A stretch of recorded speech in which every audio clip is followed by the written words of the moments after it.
Yo, hello everybody, and welcome to Protoss Platinum 2, on our way to Platinum 1. The Platinum 1 ranking with against another Zerg. So we, people on YouTube won't know this, but people on Twitch will know. We just played Terran Platinum 2 to Platinum 1, and the amount of Zergs I played against was kind of ridiculous. I just played like 4 Zergs or some shit in a row. And now we're playing another Zerg. There's a lot of Zergs in this MMR. There's a lot of Zergs, guys.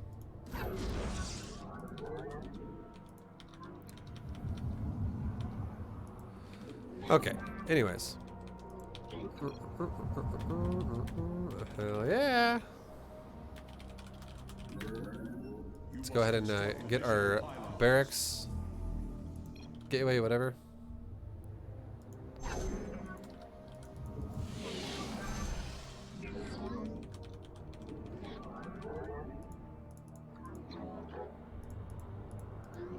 Okay, there's somewhat of a normal natural. It seems fine. It's you know, when I say somewhat, I meant I don't know why I said somewhat of a normal. It's a normal natural.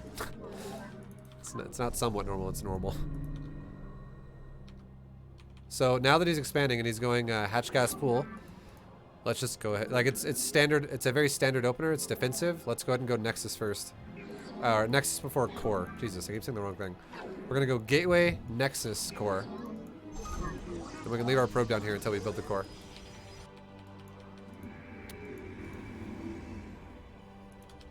You have not enough minerals.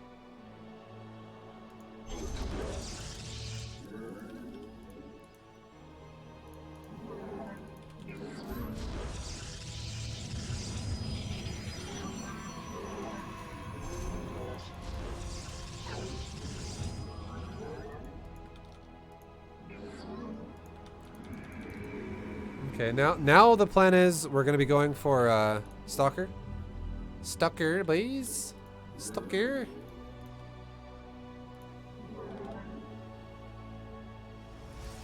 And then a sentry.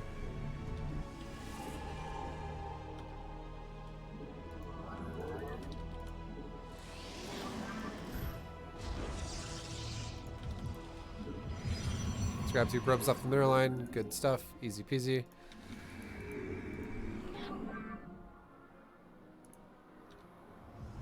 To be honest, I shouldn't have spaced that core out. For some reason, I thought it was a 1 gap, and it's really a 2 gap. It's not good. So we have a little bit of an excessive wall here going on right now. Let's fix it like this. I know I told you guys never to tech or wall with your tech structures, but it kind of needs to happen now because we kind of fucked this wall up. I'll show you how we can fix it. Make a new pylon over here. We made a gateway here, and now what we're gonna do is we're gonna tuck in a robo right there. So it makes a 1 doorway. Because if we get Ling flooded against this guy, it could kill us.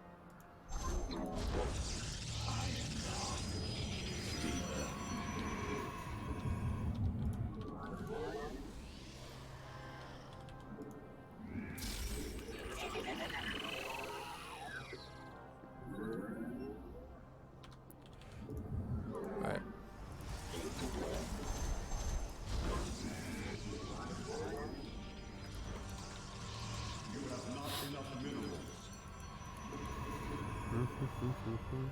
ViBE, I started playing this 2 days ago and I'm already diamond. Am I a genius? That's really good. I think it's very capable.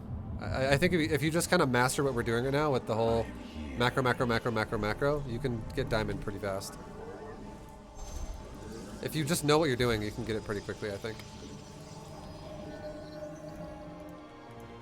Yeah, let's go ahead and scout him with a hallucinated phoenix. Saturate my mineral lines properly. And gases and all that stuff.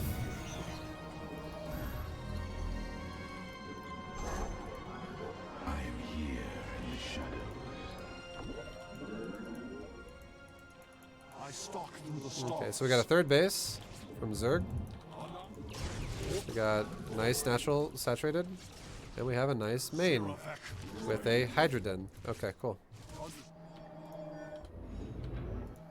Let's go ahead and send an observer in to his base, and let's leave it like right here and just oversight it right there.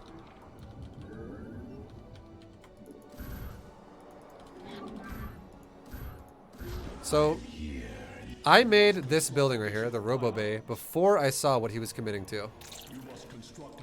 And now that I know what he's committing to, it's Jesus, 1 second. My units are getting fucked up. Now that I know he's committing to Hydras, I'm gonna stick to Colossus for this game. We're gonna go Colossus, boys.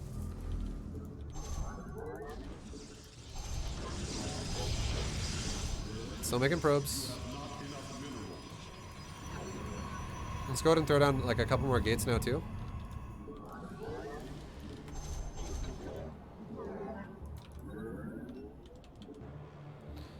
Alright, so a lot of my probes are getting ripped off, the mineral line.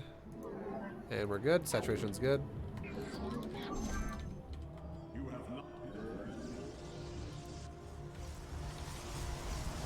We can go ahead and start. We're getting there. We're close to ideal saturation.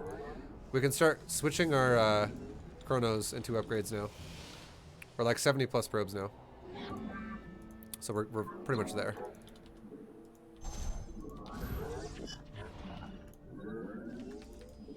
Let's go ahead and make an hallucinated phoenix, and let's scout him again. Let's scout this time from the 4th below into the.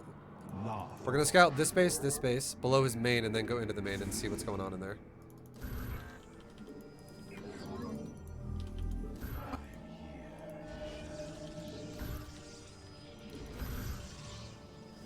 Gonna boost my upgrades again, and let's get a blink upgrade. Okay, so he's going into a hive. This might mean lurkers eventually. This could totally, possibly mean lurkers.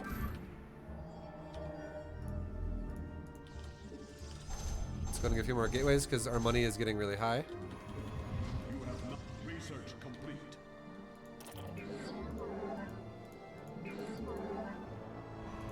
And gateway, or not gateway, sorry. Probe count is, we're very close to being done. Keep making stuff.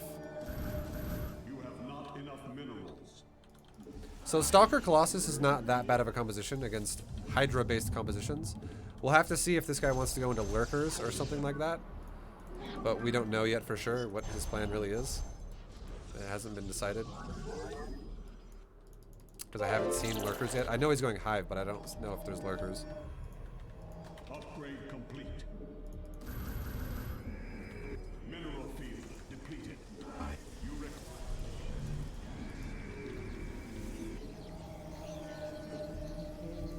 You require Chrono my upgrades again, guys.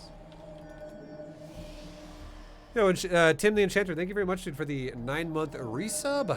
Welcome back, baby. Welcome back, welcome back. Thank you, thank you. mineral field depleted. Making more pylons. Sticking to the base as well. Field depleted. And we can also do the whole Archon thing. Your warriors have engaged the enemy. Okay, so I just killed my shit over there. You have not Okay, so now when basically what's gonna happen is when our next 2 Colossus finish, out of the robos we just made, we're gonna do our timing. That is the time to do the timing. understood. And we can see he's expanding on the left side very favorably. So that's going to be basically the location we want to do this from.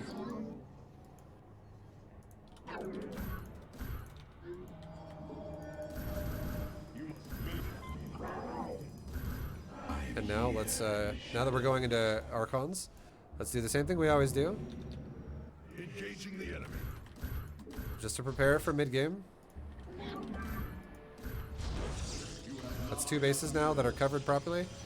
Go ahead and spend my money really quick on an Archon round really fast. But so far, basically, we'll just say this, okay? With Protoss against Zerg, the scouting so far has been only as much as, like, we saw, okay, he's got a main natural third. He's got the Hydra Tech. He has basic shit. Nothing too scary is happening. And we're just gonna keep macroing normally as we are. It's okay, let's go defend this really fast. And there's Hydraling Bane is what he's doing. We've confirmed it. It's okay, it's fine. Let's chrono my upgrades. Make more probes. He's definitely trying to kill my economy.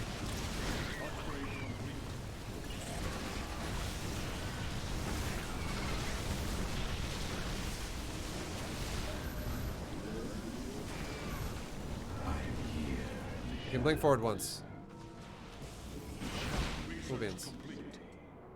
Okay, my observers actually died, unfortunately, so we need more observers. But let's go around. Let's go back to his expansions that we know about on the left, and let's attack. Let's attack what was on the left side. Get upgrades, and let's go. Not sure if a plaque could have blinked. Too much micro. That's right. Okay, let's attack this base over here. And call it a day. Or, yeah, it's fine. We can let our army kind of just be. Pop a Guardian Shield. And keep making army. And now that he's going... just kidding. Let our enemy know our fury. Okay. Let's talk about this. Let's break it down. Let's break it down. Let's break it down. We didn't talk a whole lot about scouting this game because we were a little distracted playing the game. But here's how it goes. You guys ready? Here's how it goes. We made the pylon, had our natural, we made the gateway, we opened up very standard against Zerg, we wanted to scout his base. We see a natural already done, very standard. This is like a 16 hatch is what that means. And then we go into his main and we see all of his larvae is spent.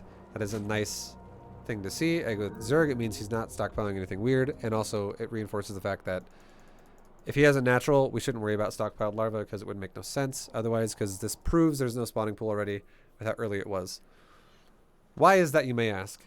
Again, comparing his build to our build, he's already expanded, and all we've done is made a gateway. So he made an overlord. He has to at this point, and we made a pylon. That's the same cost. We made a gateway, and he made a hatchery. This is 300 minerals. This is only 150. So there's a discrepancy there a little bit of, you know, like he could totally afford this because he saved up to do it. It's pretty normal. And then if you look at this, you have like the hatchery, which is 300. You have the gas, which is only 25 for Zerg because it sacrifices a drone. You have the gas rush, which is 75. Overall costs, they're somewhat similar because he has not yet started a pool, and we are saving up to build our Nexus soon.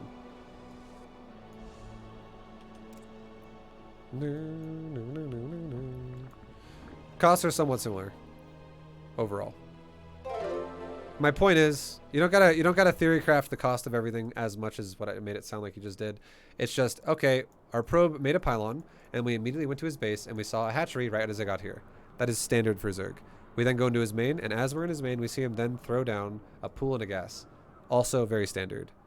For timings of money that you generate, that is perfect timing for when he's gonna throw these buildings down.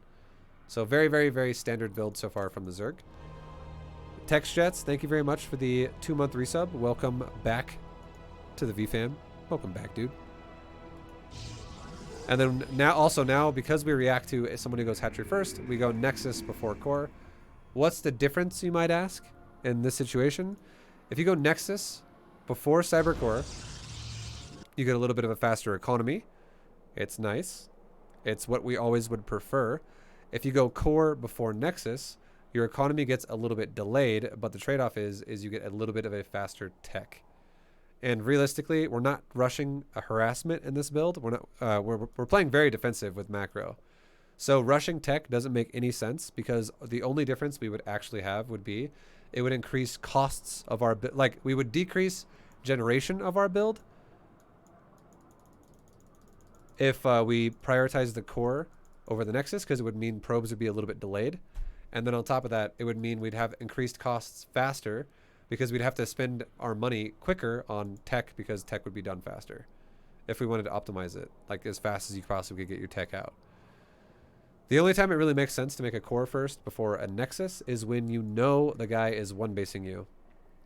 If I would have scouted him and saw no natural, went into his main base and saw a pool that was already done, and I would have saw like larva being used into zerglings or a gas and a roach horn started or some shit like that, some type of a one base attack, then making a core before the nexus is totally fine. Because the two things the core does is, one is that it unlocks the sentry, the stalker, and the adept, which is nice at dealing with people who are really aggressive like this. The second thing a core does is it unlocks your tech path, and that is irrelevant in both of these situations right now.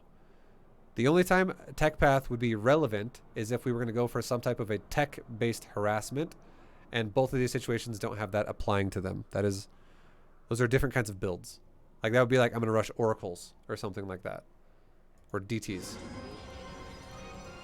Which we're going to do later on. We're not doing that stuff right now.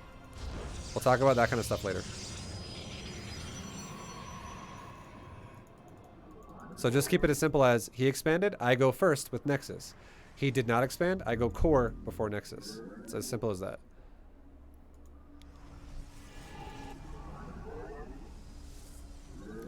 Now nothing's really going on. Because we know he expanded, we're not really worried about getting killed by something. So we're maintaining full saturation or full production of our economy. And we're ramping it up to 2 gates and a robo like we always do. Once the sentry can, we'll send over a hallucinated phoenix to go scout what's going on in the Zerg's base. Meanwhile, we will also start our third base because we can afford it. Now, here's something to talk about. If this Zerg player decided, you know what I'm gonna do? I'm gonna stop making drones, and I'm gonna start attacking you with an all-in. What we could do is, what would guaranteed happen is, this hallucinated phoenix going across the map would very likely spot Zerg units running out across the map, because this is right around that time when there would be Zerglings sitting up right up here to make banelings with. There'd be roaches waddling across the map right now. This is around the time when you would have a Zerg who is going to go for an expansion first and then all in you. So again, he could have hit me faster if we didn't see a natural and he would have went straight up all in off one base, but we saw the natural, so it delays it. But right about now is when we'd be like, okay, if my Phoenix scouts a lot of shit on the map coming across, we need to pay attention to that. So that's why I do always tell you, you should keep tabs on the minimap when you send out a hallucination, so you can see things like this. And if there was an all-in coming, it would be up to us to be like, okay, do we have enough money to keep utilizing our production, or should we cancel the third base because we're getting all in now, and we could do things like make battery, like 3 or 4 batteries behind my wall, keep making stalkers, chrono boost my gates, chrono boost my robo, things like that. That's how we could react to someone who's all-inning us right now. If he's not all-inning us, we don't give a shit. We're just going to keep the third. We're going to keep making probes. We're going to chrono boost the probes.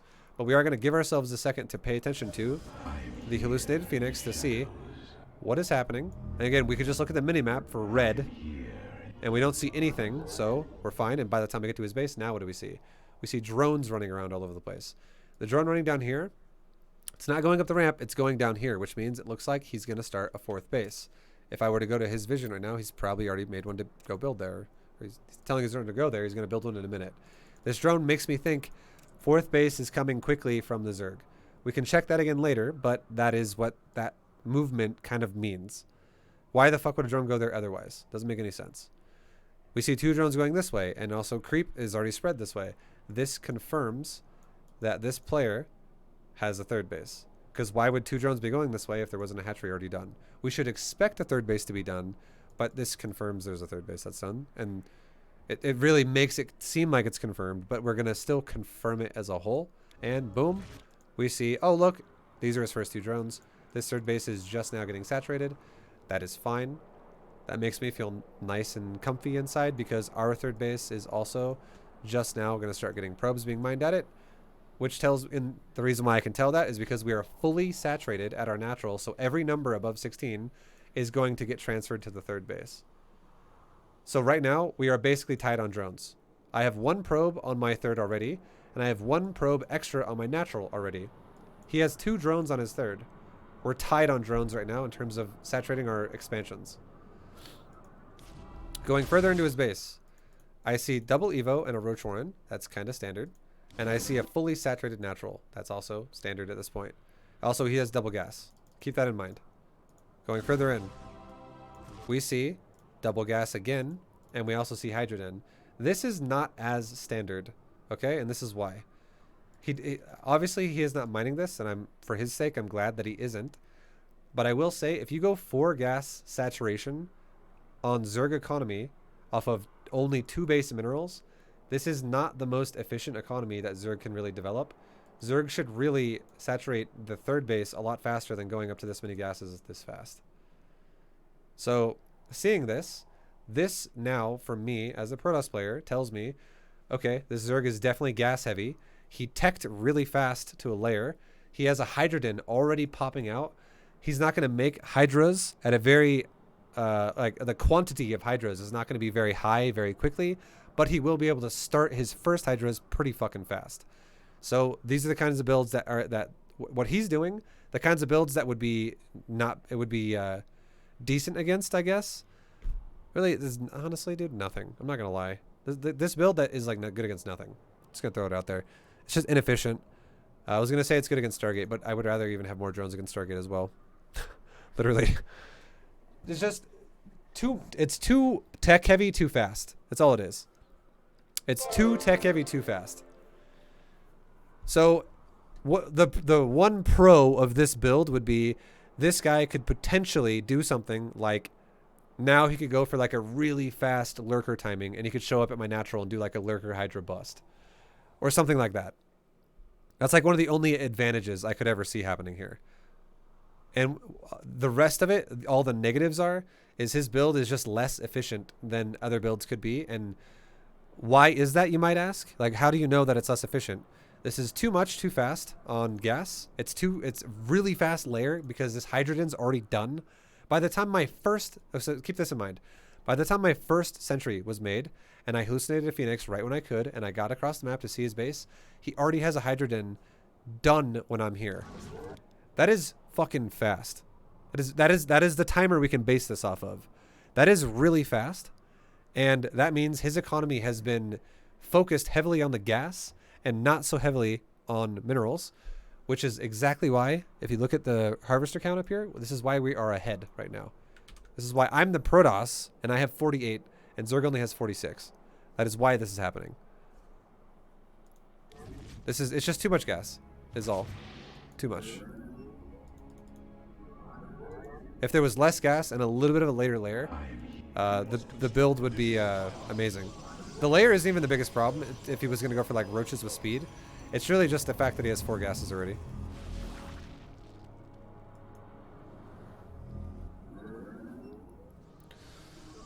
Alright. So we have the observer over here in oversight mode. So now we get to kind of see a read on like units that kind of walk around here. Like if hydras come down, whatever.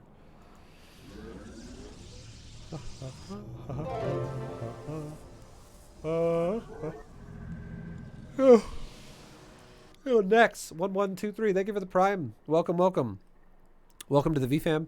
And Kloobs, thank you for the baby prime sub. Oh, Kloobs, thank you, man. Thank you, Kloobs. Thank you.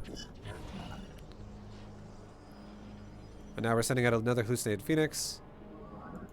We're kind of going into his main this time. We want to just, and we're scouting these bases too, and we see he's throwing that base. This is greedy as fuck. This is a 5th base.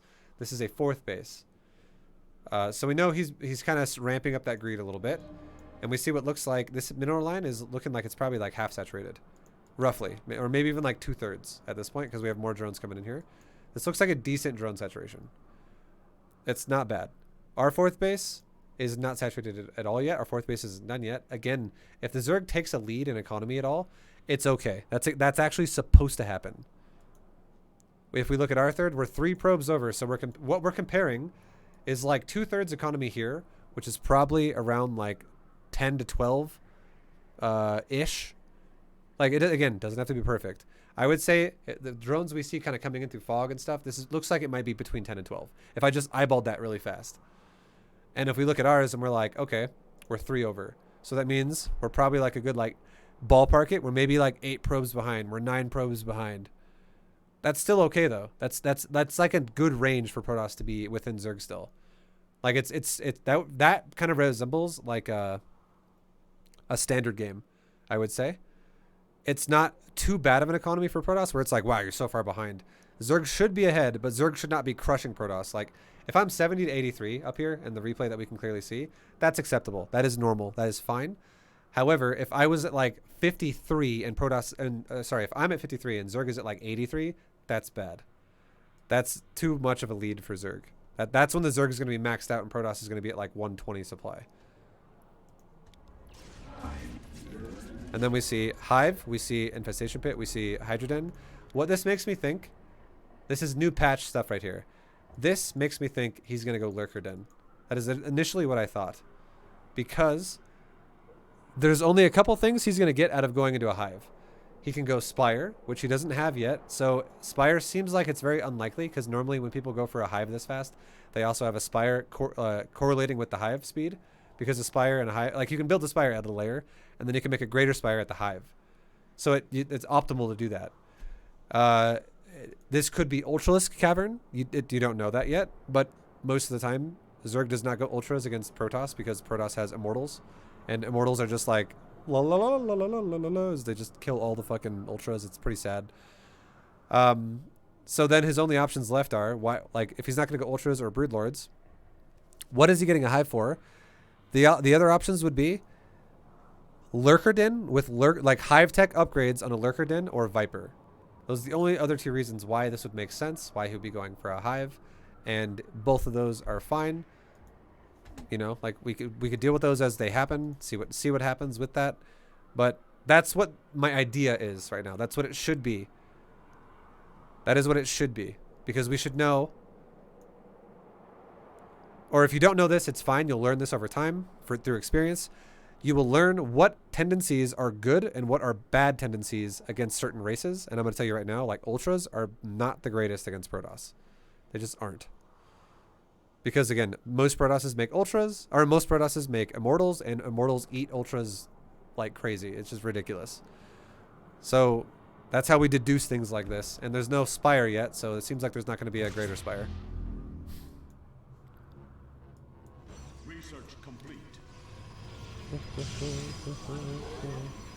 So it could be Viper, it could be Lurker. That's what it seems like it's going to possibly be. It's also way too early for 3-3 upgrades. We're Protoss, and we took Forges pretty early too, and we are literally 1-1.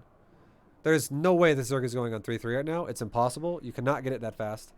Upgrades for Zerg and Terran and Protoss all take the same amount of time, by the way.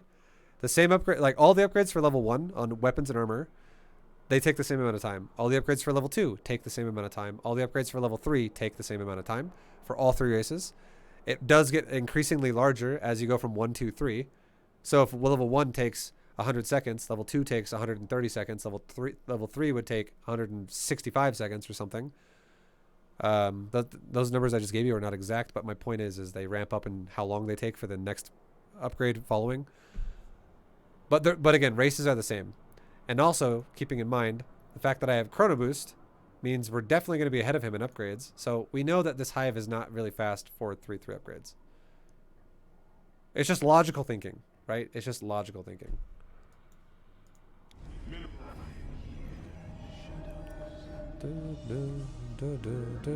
When do I go shield and when do I go armor?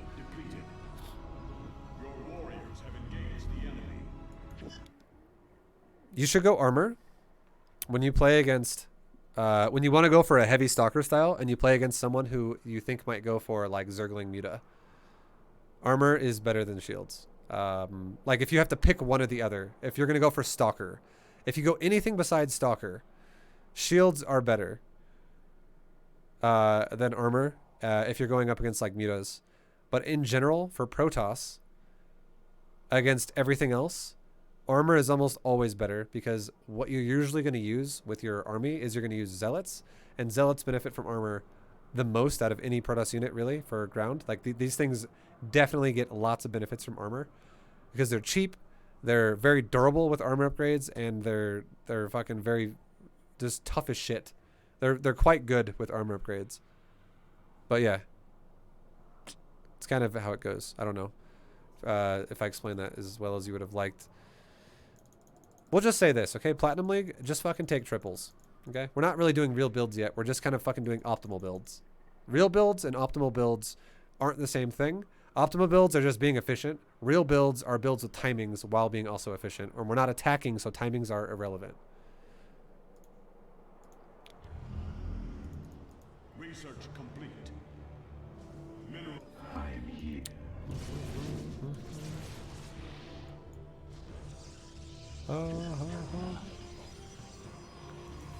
Okay, so we're about maxed out. The Zerg player attacks us, and we didn't get a full read on exactly what he was doing. All we knew was there was a heavy focus on Hydra. That's all we knew. We also did know there was a potential of Zergling speed, but this could have been many things. But we still made a well-rounded composition overall, and here it goes. So we lose a lot of probes. We lose probes all the way back down to 68. We just lost 16 probes. But production tab shows we are recovering quickly. We're just making probes again. And the Zerg just fought against a Colossus Stalker army with a couple Archon with a mostly Hydra Zergling army. And that is not going to go well for Zerg. Zerg is definitely going to take a massive loss there. Because Colossus... This is why I say Colossus are also like kind of nice. If someone goes Hydra style, Lurker, or sorry, not Lurker. If someone goes Hydra style like that, Colossus are amazing. Like, look at these kills. 11 kills, 12 kills, 15 kills, 11 kills. These Colossus just like clean house because they also get bonus damage to light, and both the Zerglings and Hydras are light. So they're quite good. Mineral field depleted. They are quite good. Oops. Mineral field depleted. And you can see it again right here. Check it out. And now all it is at this point is we get close to maxing out again. We're just making units as we go. But because we just won a massive fight, because we just wiped out a massive Zerg army, we just decide, okay, let's go attack the side of the map where we know his expansions are. We already scouted this. Let's go. Let's just see what happens. Meanwhile, our probe count while we go out and attack has been fixed. We're already back up to 82. We're good to go again. And we've made battery and cannon at every base, except for the brand new base that's still being built again. But check this out. Our Colossus show up. Hydras are kind of bumped over here. Colossus just like mow down the Hydras, no problem.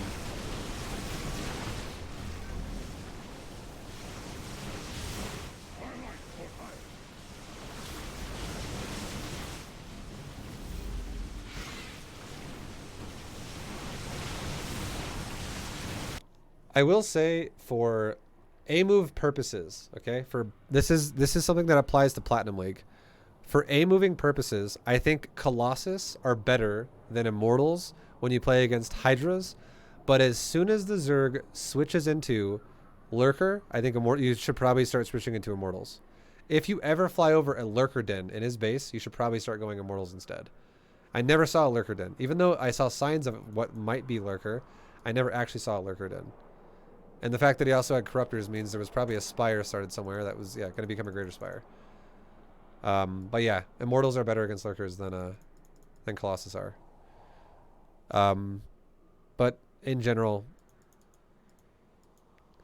Immortal-based compositions kind of go well as well with like Templar, Storm-based shit. So it's a little different. It's a little bit more attention requiring.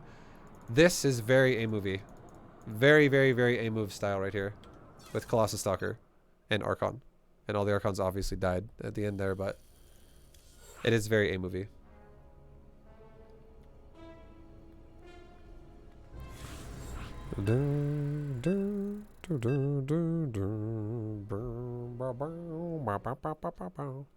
Another Zerg. Good God.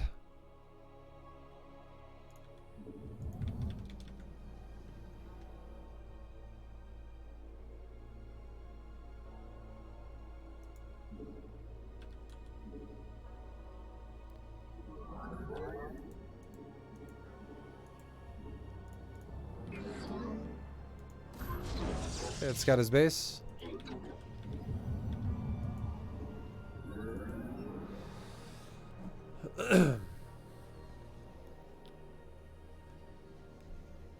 So we'll try and read his build again.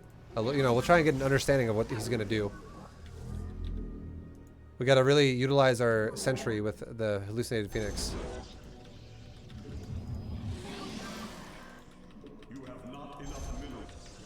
Okay, he's got a drone here. We're going back into his main. Let's go back and see if he just expanded really fast, just to confirm it. The answer is yes.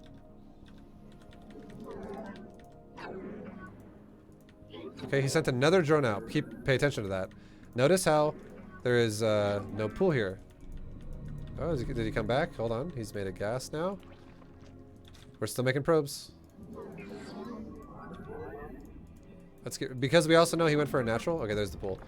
So it's standard. For a second, I thought he was gonna take a third base really fast, but this pool timing's too fast. We can still, just for the safe side, if you're not sure, go check for his third really fast. It's okay. Okay, this drone is being a real dick. Get it out of the way, build the Nexus.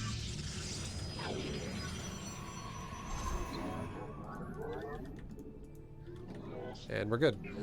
And look, no third. So we can tell there was no third because of the pool timing, but you can confirm it if you're just want to be 100% sure. Because it was too fast. It was within like seconds after he took the third base. Like, he built this within the time it would take him most likely to mine 200 minerals. So we're in his base. We're seeing what's going on. We're, you know, looking at his stuff. We can get out of here. We just know he's mined 100 gas. Let's check this one last thing. He's mined 100 gas and he's got circling speed and he's still mining gas. Okay, no he's not. Just kidding. He stopped. The less gas that your opponent mines, the more likely they're not going to all-in you. That is what that means. The less gas they mine, the more likely you're safe from an all-in.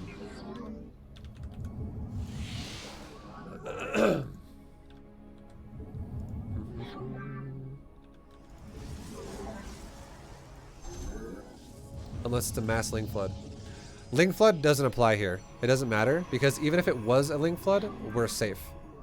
That's why things like that, you shouldn't even think about them, because they're irrelevant. We are, right now, we are immune to dying to a Ling Flood. Because, and if you're like confused, it's like, wait, what? Why? Because our build is going to be making units, or it's all about efficiency, right? We're going to be making units the entire time.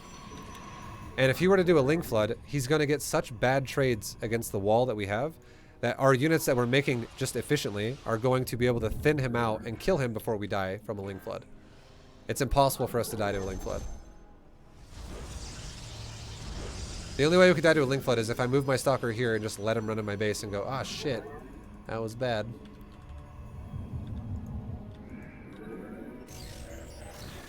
Okay, we can start a third. Again, if the third gets denied, who cares? We can cancel it. Starting it is fine for now, because again, we're not doing harassment-based scouting. That will come later.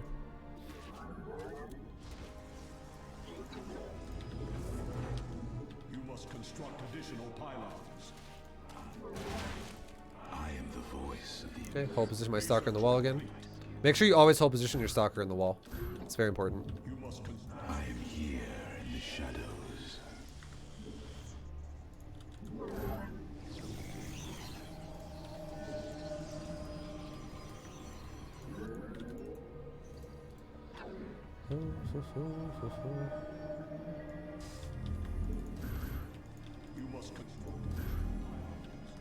I am here in the shadows. Okay, so he's got a fourth. This guy's being really greedy. Or that could be his third, rather. We got Roach one, we got double Evo. Yeah, that is his third. He's being very greedy. This is fine. I like the greed from him. Chrono boost my probes as well. Let's go ahead and get our upgrades.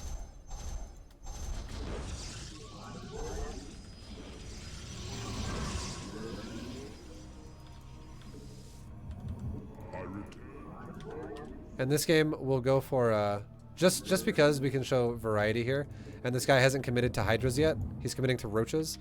We'll go for more of the standard Charge the Archon Immortal style of this game. Keep chrono boosting probes. We don't want to fall too far behind. In terms of, like, you know, economy.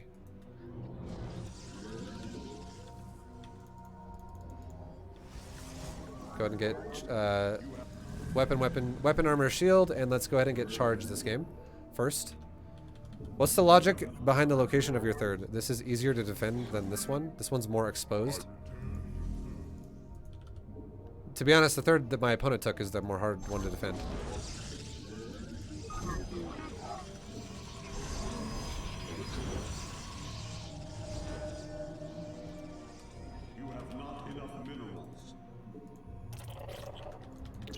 Okay, let's go ahead and scout his base again. On the wings of justice, I stalk through the storm. Again, keep tabs on your scout. Keep tabs on it. It's getting close to him. Let's look at it. Fully saturated third. Okay, that's what he has. Fully saturated natural, gas included. Okay. What's next? Okay, nothing in the main. So this is a moment when this guy is rich as fuck. Okay, like he's got a lot. He definitely has a scary looking position in this game, for sure.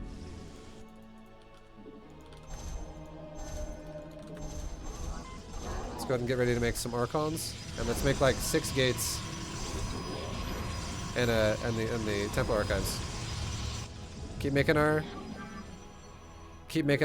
probes. We're not done saturating it. We're almost there. We're very close. We're almost ready to have another hallucination.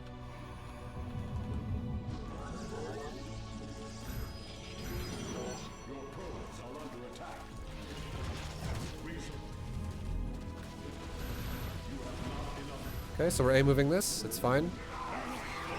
We can pop a Guardian Shield. Call it a day.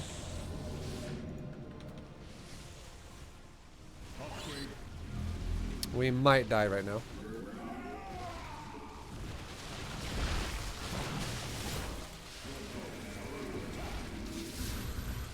Just keep macroing, keep making probes.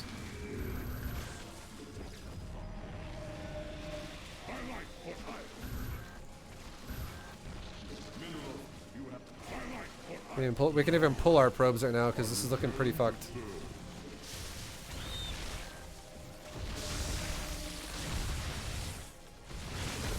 Okay, pull the probes back. Pull my army back. So we almost just died right there. You know, it's close. Get my economy saturated back again as fast as we can. And get my 4th base going. Can make some more gateways here too now. Whatever.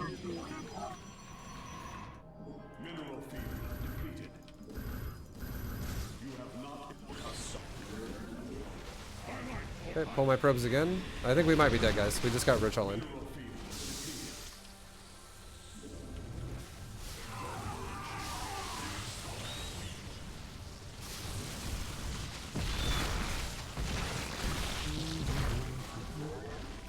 GG. So we just got fucking roach flooded pretty hard. It happens. It happens. That really just comes down to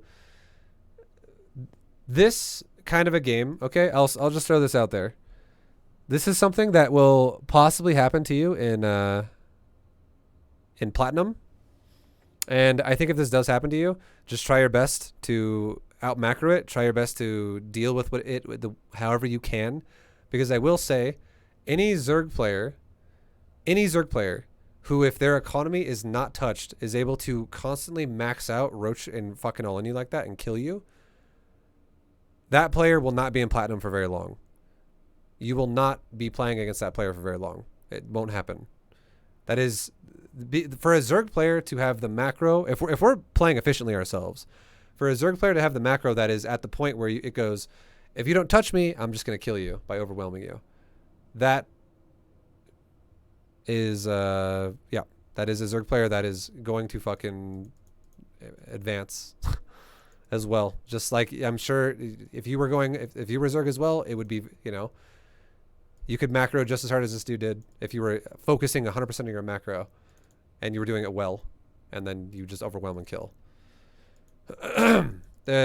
Basically what I'm trying to say is, is the only way you can really stop something like this from happening is with two ways. One is you micro it. God, my mouth is so fucking dry. Ugh. One is you micro it, okay? One is you micro against this, and you're like, okay, I'm going to cast force fields. I'm going to do something like this. I'm going to do something that's going to stop you from being able to run me over. The second way you deal with it is you kill his fucking drones. That is the second way you stop yourself from getting just like roach max, roach max, roach max. So it's killing drones or it's microing. Neither one of these things we're not doing either one of these things in Platinum League. And for a Zerg player to be running you over if you don't do one of these things, he is not going to be a Platinum Zerg that you're going to be playing very often. He's going to be above that in general.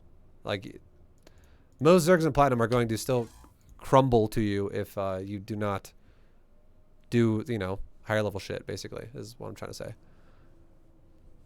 You will still advance over time. It will happen. So I wouldn't worry too much about it. It's not the end of the world. It just comes down to the fact that we didn't punish him at all, and he just maxed out and attacked us with roaches.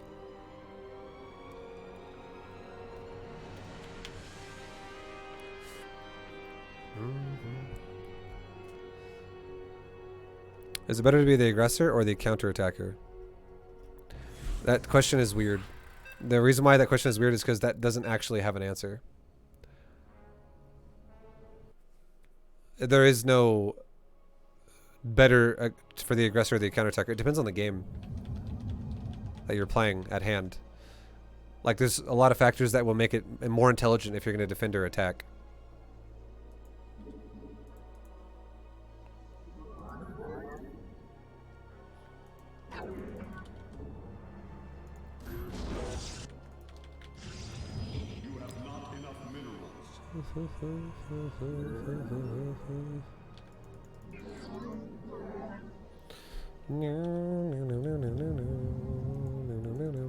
I see a lot of people in chat too. They're focusing really heavily on the build. And I'm telling you guys right now, the build really does not mean that much in Platinum League. Focusing on the build is like focusing on Micro and Gold League. It doesn't really matter that much. As long as it's efficient. That's the only thing that does matter, is efficiency. So I would recommend not fixating on builds right now.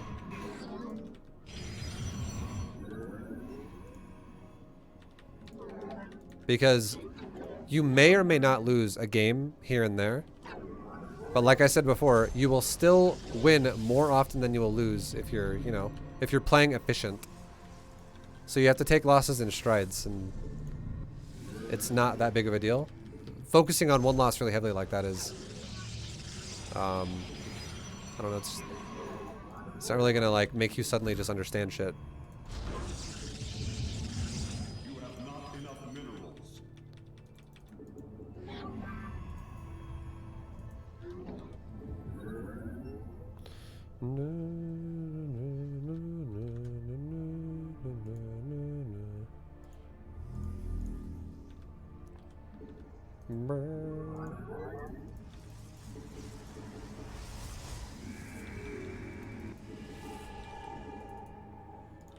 You require more Vespene gas.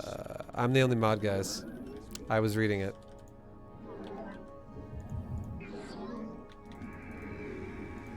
Alright. So we're going to throw down the expansion. We're going to then scout him again with a hallucination once again.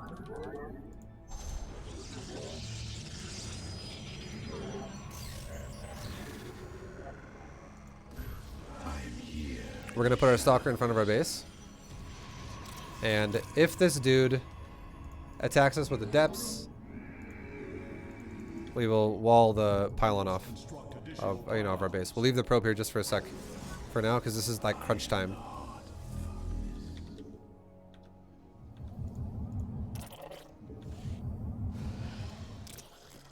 Okay, so let's go ahead and make a Hallucinated Phoenix. It doesn't seem like he wants to attack me with the depths. It seems like it's not going to happen. So we can not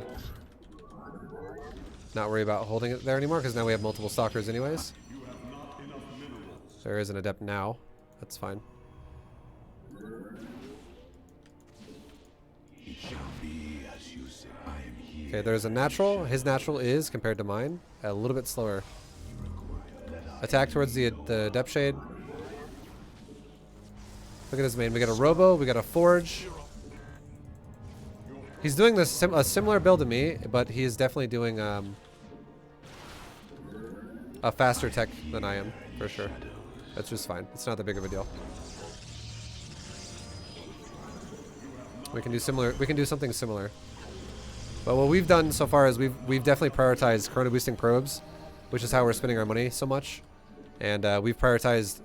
We'll check it again in a second here. We've prioritized getting our natural saturated fast, because again, that's our goal here. Efficiency. Our goal is not the exact build that needs to be done. It's efficiency. I am here in the shadows. Not enough energy.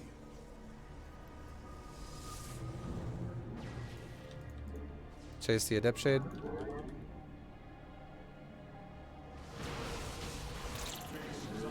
Okay, it's dead. So we can go ahead and start another base because our money's ramping hard.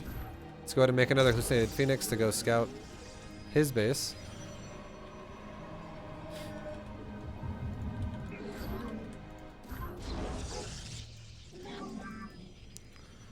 And look at his. We're gonna look at his. Let's look at his natural saturation wise. I see what looks like probably like 13 probes or something like that, and we see 2 gateways. Look at our natural. We see 21. We are definitely ahead.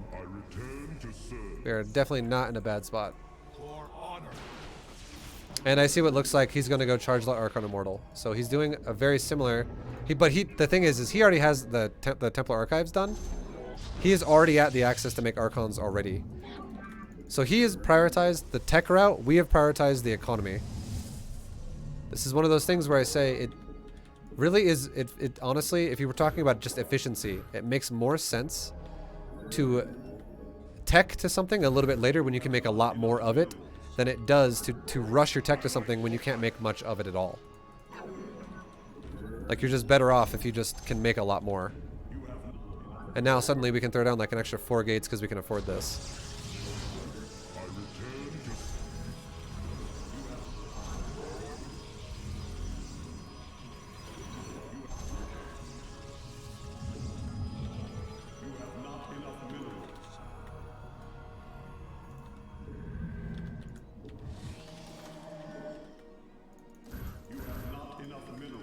Okay, let's go ahead and hallucinate another Phoenix.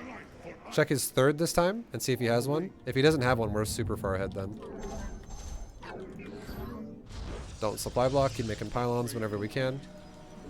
Get another weapon upgrade. And just keep making units. Oh god, am I crashing? No crash. Alright, we're good. Third base for him. Just finished. Third base for us, fully saturated. So we're... As long as we don't just die right now, we're good. And as long as we're being efficient, our chances of dying go way down.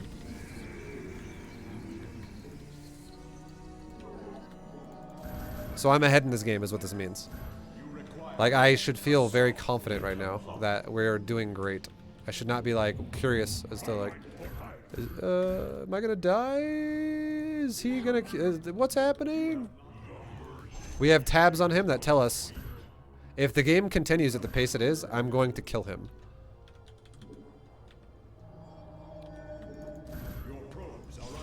Okay, there's a prism. Let's go ahead and deal with that garbage. Okay, he's going into my main base, it looks like. We can just start warping in some units in the main. It doesn't really matter. Or he wants to go to my third. That also works.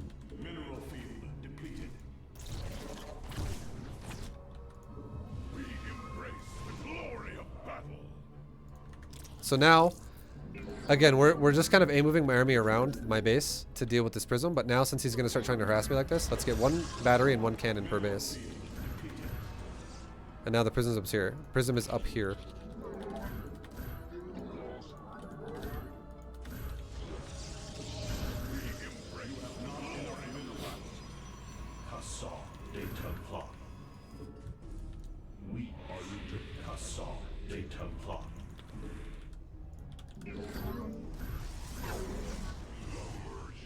Fix my mineral line. We're at 80 probes right now, guys. And here we go. He's attacking my base again. Send some of my army down to go help this. Or move my army down to go help this, rather. Make a new cannon there. Send 6 probes over to my other base. Okay, we're about to be maxed out. We're super close. So let's go ahead and make some gates. And we'll take 2 zealots. 1 on both sides of the map, like we always do. Okay, we'll just green box my army right here, and we'll just attack towards my 4th base. Send some stuff over there to kill that shit.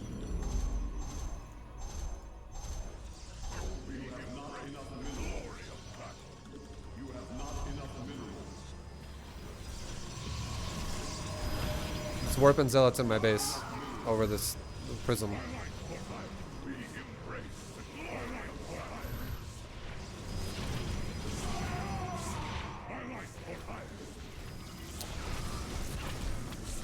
Okay.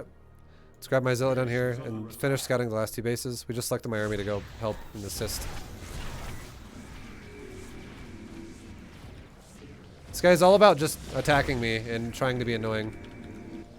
But we're definitely, it's not easy to play that way. Just gonna throw that out there. It really is not. So I do think we're probably maintaining a massive lead because he's probably distracting the shit out of himself. And look, here's his 4th base. It's not done yet. Here's our 4th base. It's pretty much fully saturated. So now let's go hit his 4th base.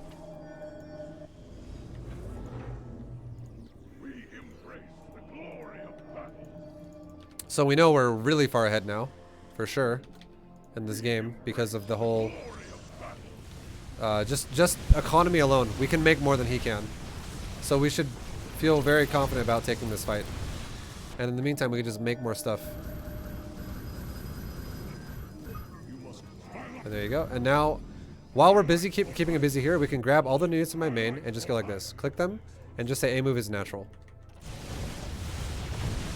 Just go over there. Attack. It looks like it'll group up with my army anyways, because the space is already dead. And we can just even select the army, because I have a lot of zealots here too. Attack his natural, shift A move, shift A move. And we have a lot of gas, so we can start making Archons.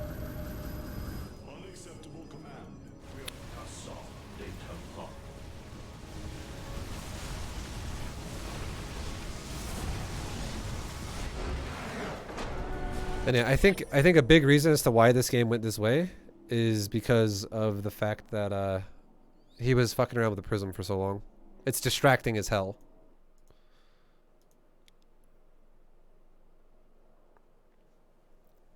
ViBE, is it too early to do rapid fire warp-ins? If you want to do rapid fire warp-ins, go for it. But am I going to teach people how to do rapid fire warp-ins? No, not right now. And the reason why is because if I teach people rapid fire warp-ins in Diamond League, or in Platinum League, everyone's going to think that it's required. Everyone's going to be like, wait, ViBE, what? Hold on. So I have to have rapid fire to fucking be able to play in Platinum? The answer is no, you don't. You do not.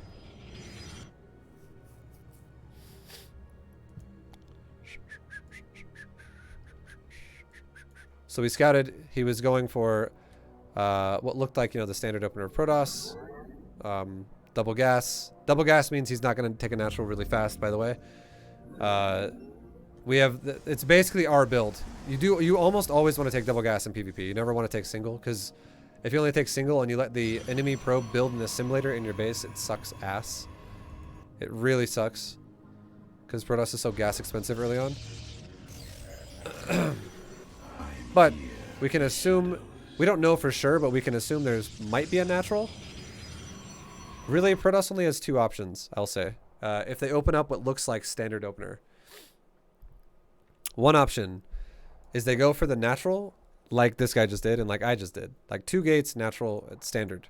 Another way Protoss can open, instead of if they want to do that, they can go for a really fast tech building after their core. And usually people who do that will also, they won't try to stay on 16 probes on the mineral line very often. They'll try to like go 3 on the gas as soon as the gases are done as fast as possible, and then maybe even have only like 12 probes on the mineral line. so they can prioritize their tech really fast after the core.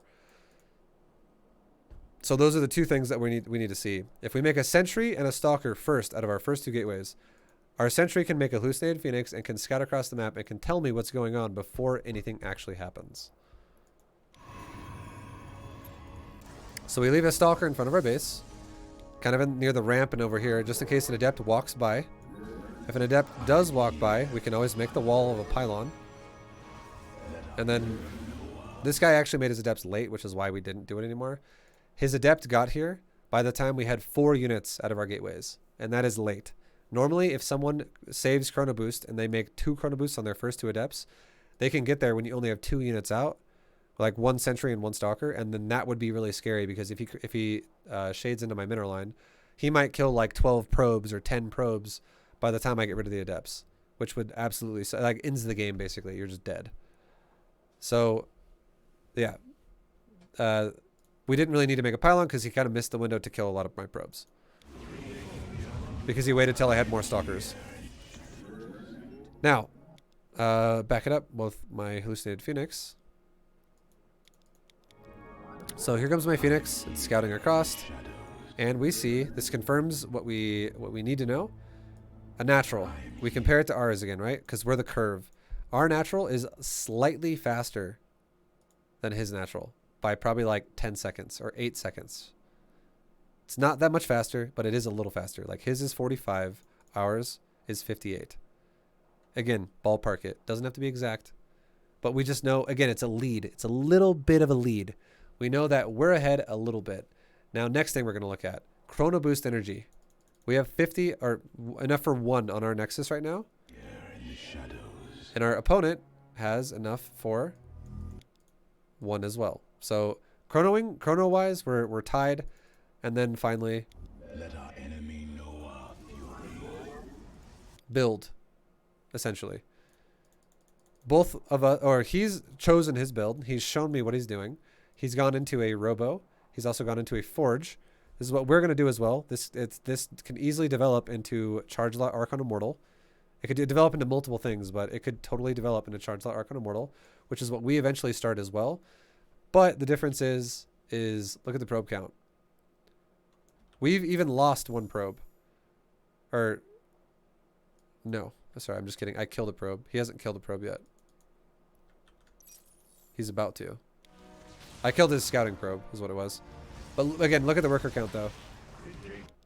If you notice, I have spent all of my money. Okay? On just producing units out of my gateway. And also look at the supply.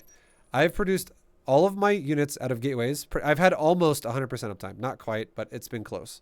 Like, we don't have too much downtime in my gateways. And at this point now, this gateway should be honestly not producing anything anyways, because it's faster if I just wait for the warp gate to finish and then just make a warped in stalker after that. And then this one will finish around the same time as warp gate, and we can make 2 stalkers at once. But just in general, okay? We did not cut probes to do things like make a quick forge and robo. He, however, did cut probes, which is the only way he could have this so fast, and that is why there's a trade-off here. So he's got a really quick tech path, and we have better economy. This is, again, priorities. Your priority should not be the robo if you're going to play a macro game. Your priority should be adding the robo when you can afford it. This is, again, it's going all the way back to bronze with the priorities and efficiency. The enemy. Your probes are under attack. I'm here. Research complete.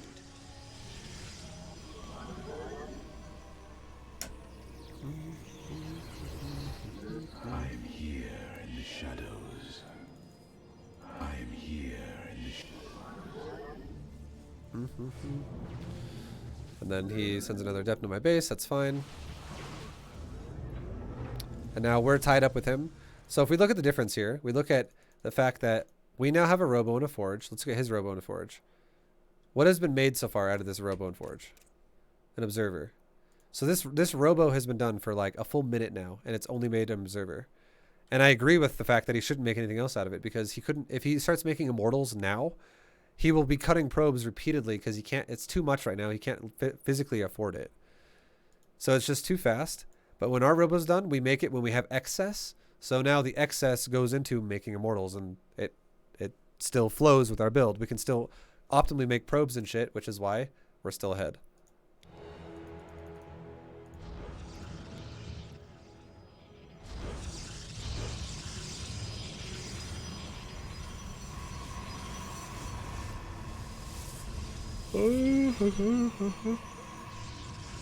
Ah.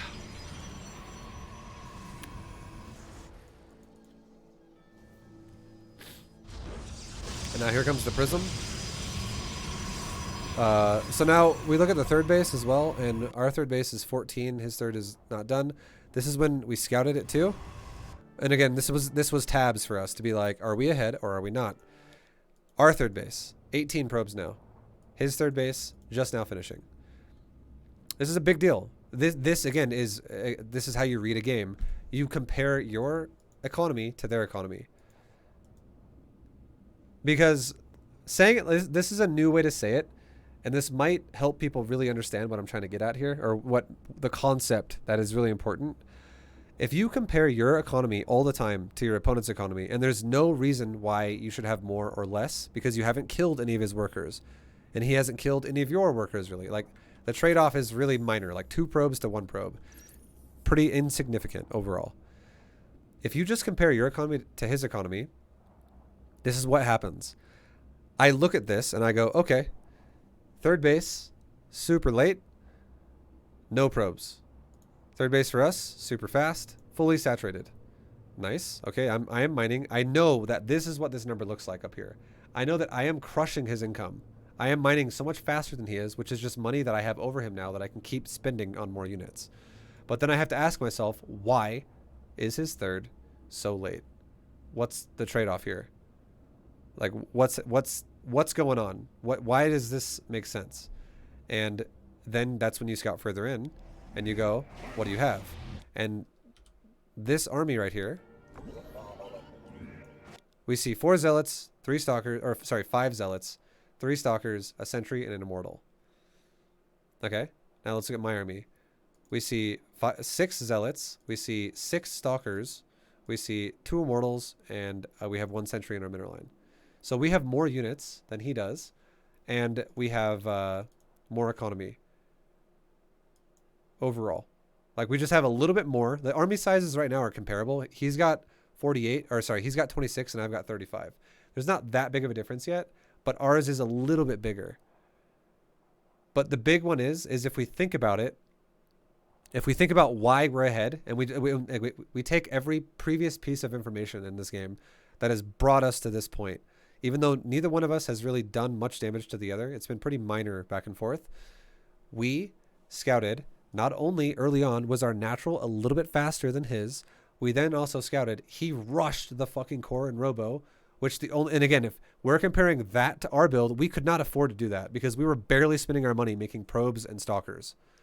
We were barely spending our money. Like, I was like, probe is done, I barely make another probe. Probe is done, I barely make another probe. So I can't, there's no way I could afford to have done this. And the fact that he did meant that he cut probes. So that is, it makes sense that is why his third is so far behind ours. Because it just made his opener inefficient, because he put an extra cost expense in his build that did not actually utilize anything for a while. Like, it hasn't done shit. And then finally it starts getting used when he can actually afford it, which means the build was just not optimal. And then again, you don't have to have a perfect build. You just got to realize, okay, this robo was way too early because I had to cut something out to afford to do that. That is not efficient. The only time that makes sense is when you are going to attack them to do a timing. That is the only time you should ever do shit like that. If you're not doing a timing, stop cutting parts of your build out that are flowing. Like, okay, stop workers, make a robo, and resume worker production. That doesn't flow at all. That just hiccups your build everywhere, and it makes your shit like not optimal. You can't, because then what you do is you have to like cease worker production to afford a building, and then resume worker production, and then you have to cease worker production to be able to use that production. Does that make, like, hopefully that makes sense. Like, it's just too early.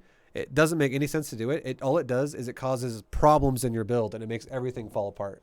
It makes you just fall behind without realizing it as much as it really does. which is why in this PvP, when like I said, neither one of us has really done anything to each other, I'm already at a 26 supply lead.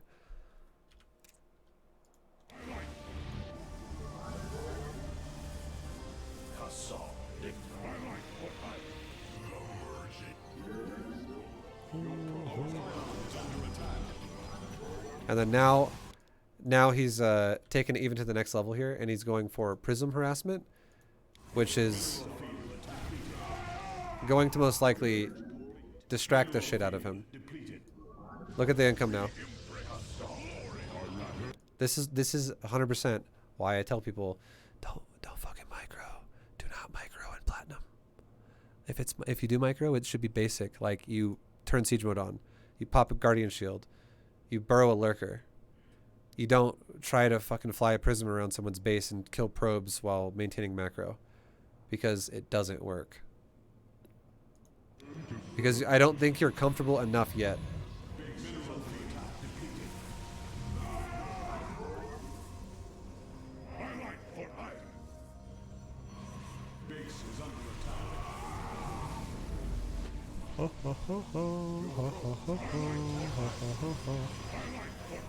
Okay.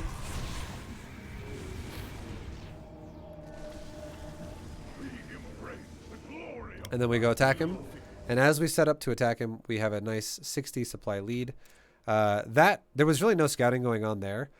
All we should think, this is all we should honestly think about, okay? This is all we should think about. Putting aside the fact that I don't think you should be microing like that in Platinum League, not even referring to that, okay? We're putting that aside. If we just look at what's factual in the game, the actual facts of the game, our opponent, who we know is behind for every reason we've already come up across, which the big ones are the economy, and again, the final one is 4th base. We haven't talked about this yet. We'll talk about this first. This is his 4th base. This is our 4th base. Our 4th base is flourishing compared to his. This is even more reason to know we have a nice lead, okay? So if economy aside now as well, the economy has been very, very indicative of having the lead the economy has been very indicative of the lead that we have. But this Protoss player, our opponent, has also been throwing away zealot after zealot after zealot after zealot. He threw away probably a total of like 12 to 15 zealots out of that prism. He threw away like 4 over here. He threw away like 2 over here. He threw away another like 5 in my main. He threw away like 3 in my 3rd base. He threw away probably like 15 zealots. And 15 zealots, if I max out, okay? If I just maxed, and my opponent throws away 15 zealots, that's 30 supply that they're further down that they could otherwise be. Like he could probably be around 160, 170 supply right now had he not thrown away units like that. So it is even more reason to be like, wow, we have an even bigger lead, because I'm not losing units every time he does this. He's fighting into shield batteries and shit, and his units are just dying while we're chasing him down. So it turns into a situation where we just kind of like run him over, because he just doesn't. It's too many leads that have stacked on top of each other, and then he just dies because of that. He just never has enough. That's kind of how it goes. That's how it goes, dude. That's how it goes. That's how it goes, dude.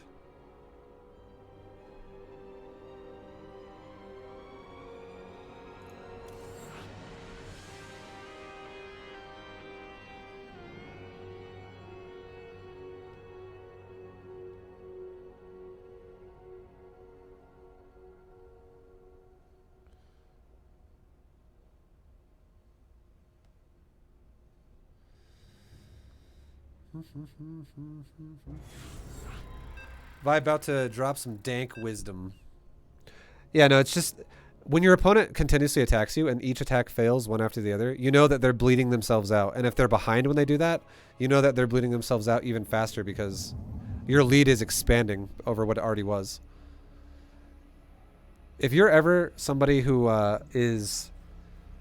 you're behind and you're trying to recover by keeping your opponent defensive and busy, you should try to do non-committal things rather than suicidal things.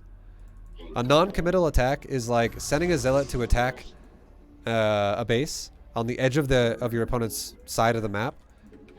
And then what you do is as soon as they arrive to come defend it, you run away. And then as soon as you see where they are defending and now you're running away from that area, you attack them from somewhere else. Same way. You pull them around and run away. You don't ever actually just like sacrifice the units. Suicidal things are like you just send units in to die repeatedly. And that's not really going to it's not really going to net you very many gains that way. It's just going to dig yourself a deeper hole. Because you're just bleeding your money out when you're already behind.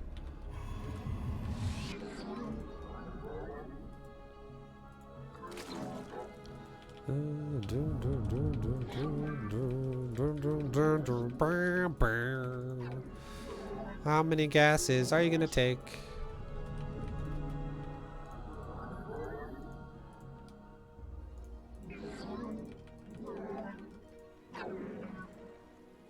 Okay, no gas. So this Zerg player doesn't have a gas. Let's go check and see if he has a third really fast. See if he snuck a drone out from underneath us.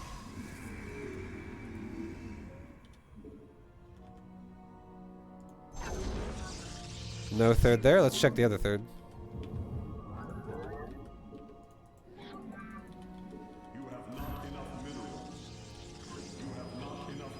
No third. Okay, let's go back. So his gas is pretty late. He might just be doing like maybe the BGGM style thing where but it's a really late gas. But let's go check his main. He should have a gas now. If he doesn't have a gas, we're gonna have to think about some shit. No gas. Gas.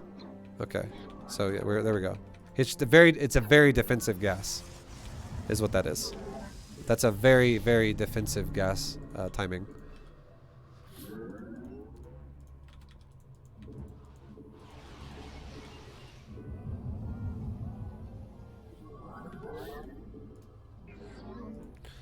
All right.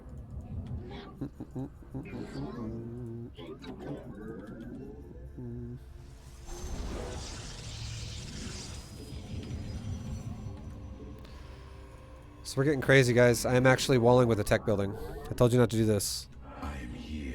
But fuck it. Don't worry about it. It's one of the minor details.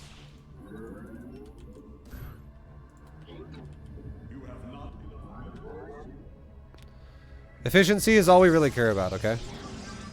Realistically, efficiency is what you should care about. Efficiency. That is the thing you should get a hard on for. Be efficient.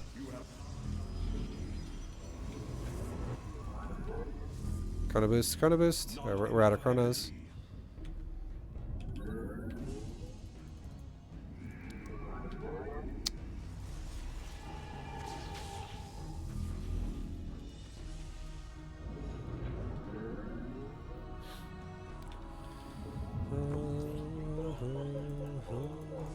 Okay, let's get him with the hallucinated Phoenix. Send it to his third, then to his Nat, then to his main. Let's go ahead and take our third in just a second. Make another gateway, whatever.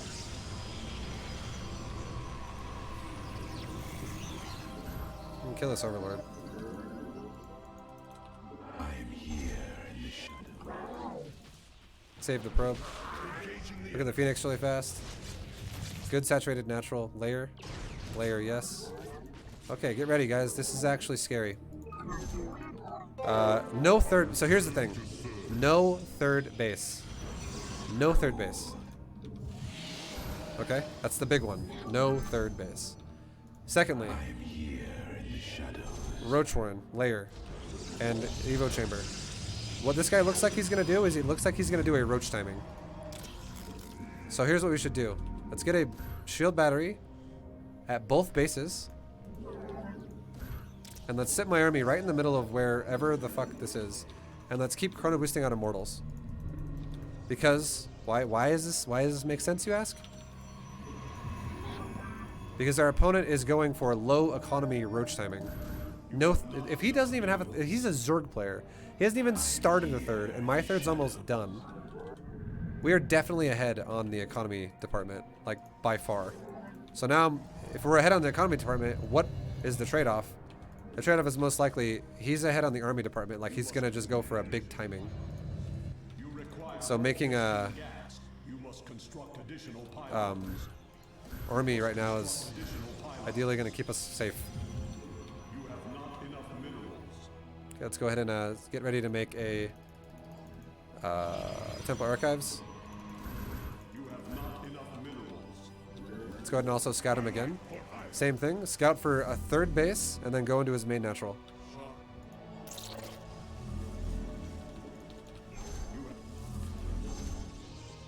Let's go ahead and start a Temple Archives and a Forge. No third? There's a third. Look at his saturation. Okay, he's full saturation on the third now. He does have a third and is fully saturated. We have nothing in the main for tech and my thing died. Look at our third though, guys. Our third is almost identical to his. That's a good feeling again for Protoss.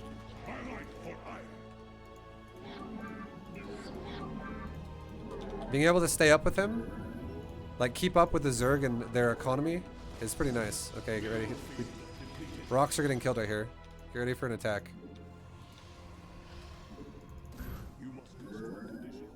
We can go ahead and make a few more gates.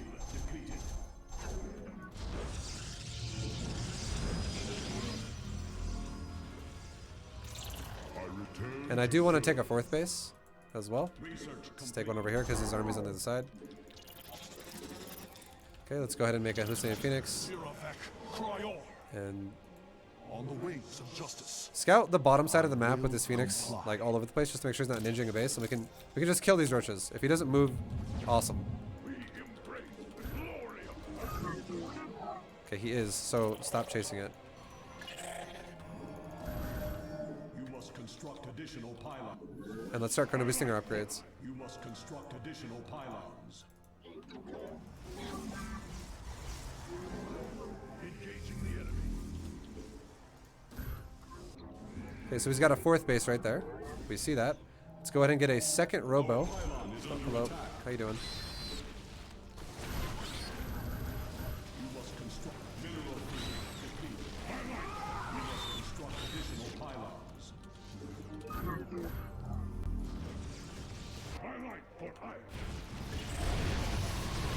Okay. Keep chrono boosting our upgrades out. We can start making some Archons. You must construct additional pylons.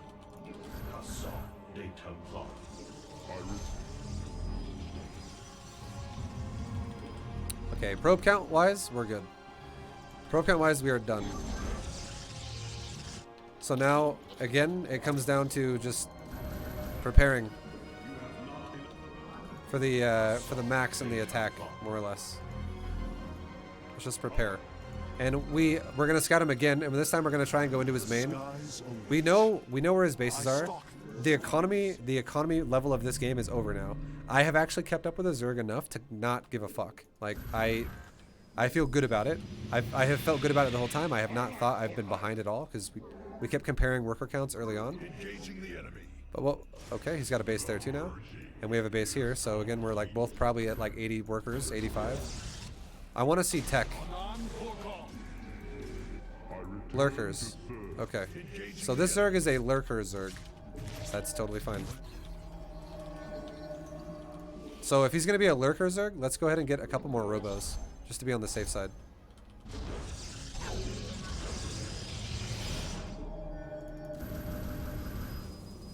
You require more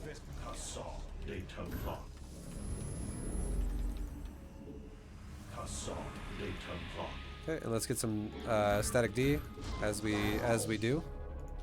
I returned. The mercy is complete.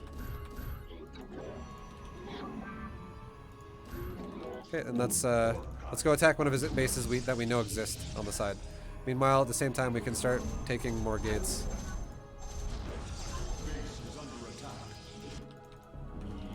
Okay, that was just a Zergling. Let's go. Let's go, let's go, let's go.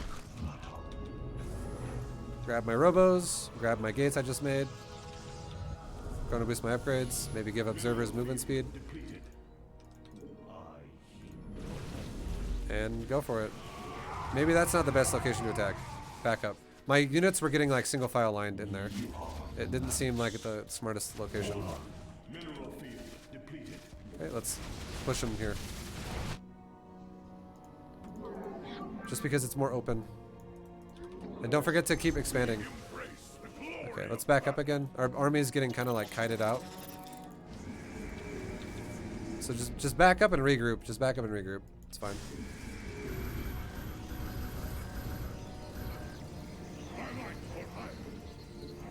Again, as long as we just focus heavily.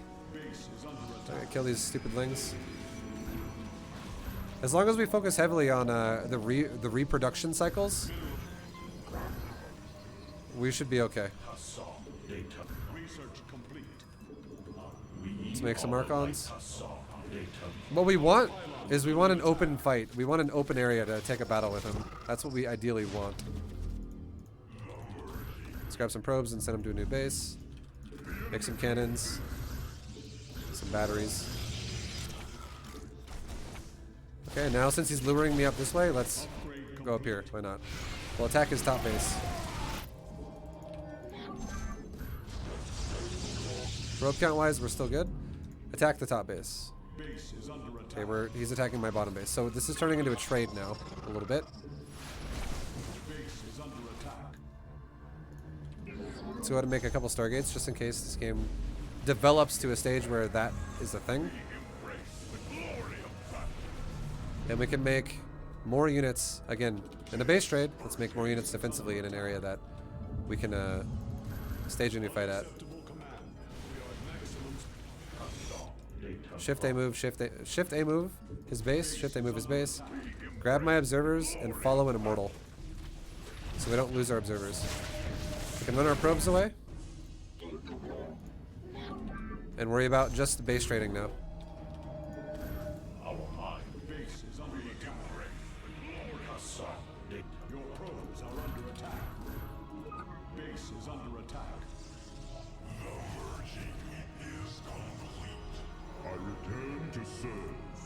Let's get a fleet beacon.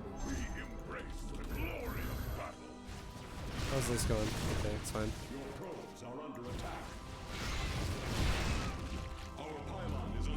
We have these Archons go up here. Make a couple pylons. You must construct additional pylons.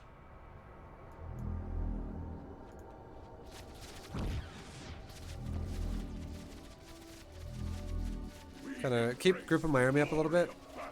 Another thing, honestly, that wouldn't have been a bad idea is this. In a base trade, this is actually not ever a bad idea. A Dark Shrine. We can send our main army down over here to kill this last base of Zerg.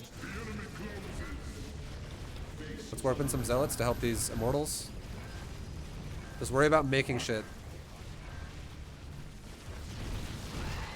And your chances of winning the game go way up. Okay, we can send these probes up here again. Get them the fuck away. So we can ideally keep them alive.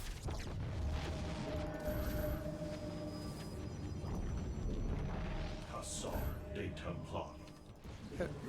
Let's send our army home now. I don't... Or check this base, check this base. Just check shit around where I am. It seems like he's probably here because he's got creep going this way. And there you go. Sick.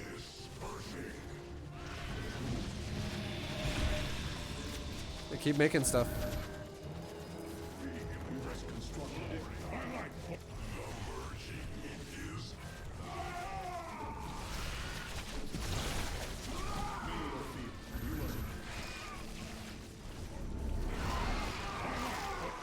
Nice. And now we can go kill another base we just crossed over. Yo, Show Feet, thank you for the 1,000 bits. Appreciate you, dude. Ryan, thank you very much for the 7-month sub. What's up?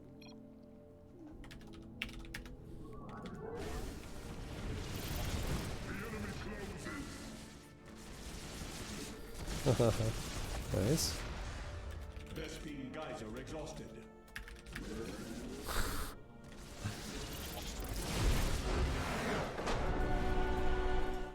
Oh shit! Didn't mean to leave that game.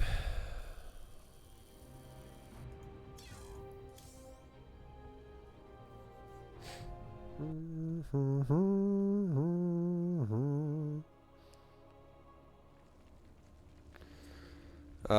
right. Okay. So back to our vision, scouting purposes. So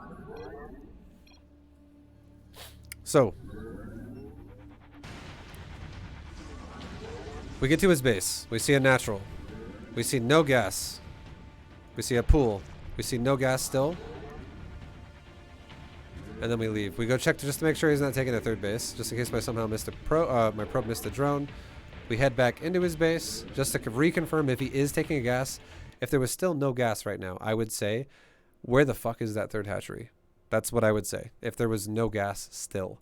And if there's no third hatchery here or here, the perfect place to go scout for that would then be here or here. Like, we're going to get proxied is what it looks like as well. Like, he's like hiding a fucking proxy. Because he would have a lot of money otherwise. Going for 3 base with gasless is very standard for Zerg. So, yeah, the fact that we see the gas, okay, we're okay again.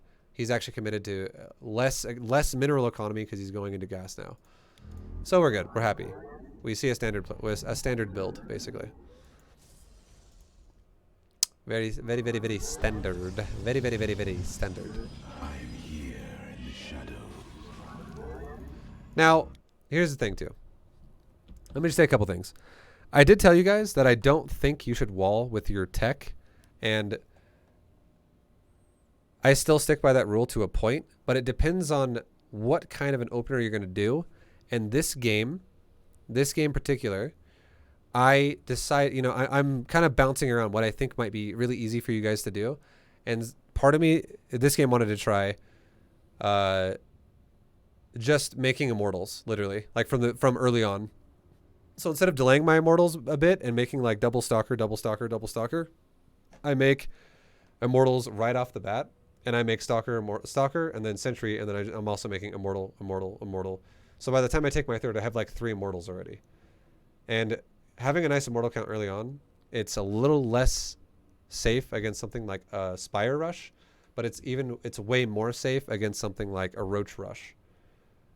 And realistically, we're going to see a Spire build with our Sentry's Hallucinated Phoenix before it even happens anyways. So, yeah, I just felt like trying this out, seeing if I liked it, and I didn't mind it. I might make this more of my standard against Zerg for you guys. Again, build does not matter right now. It does not matter. It's just efficiency. Like this, being able to play multiple builds, even if they don't even even if the builds aren't even like copied from a pro gamer, as long as the build is efficient, you will win. You could literally win games in GM with builds that are builds you make up yourself, and they could be efficient.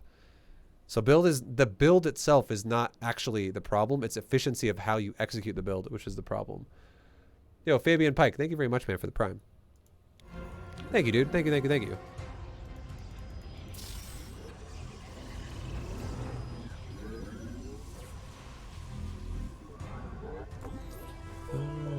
So now we make the Hallucinated Phoenix. We're still macroing as normal.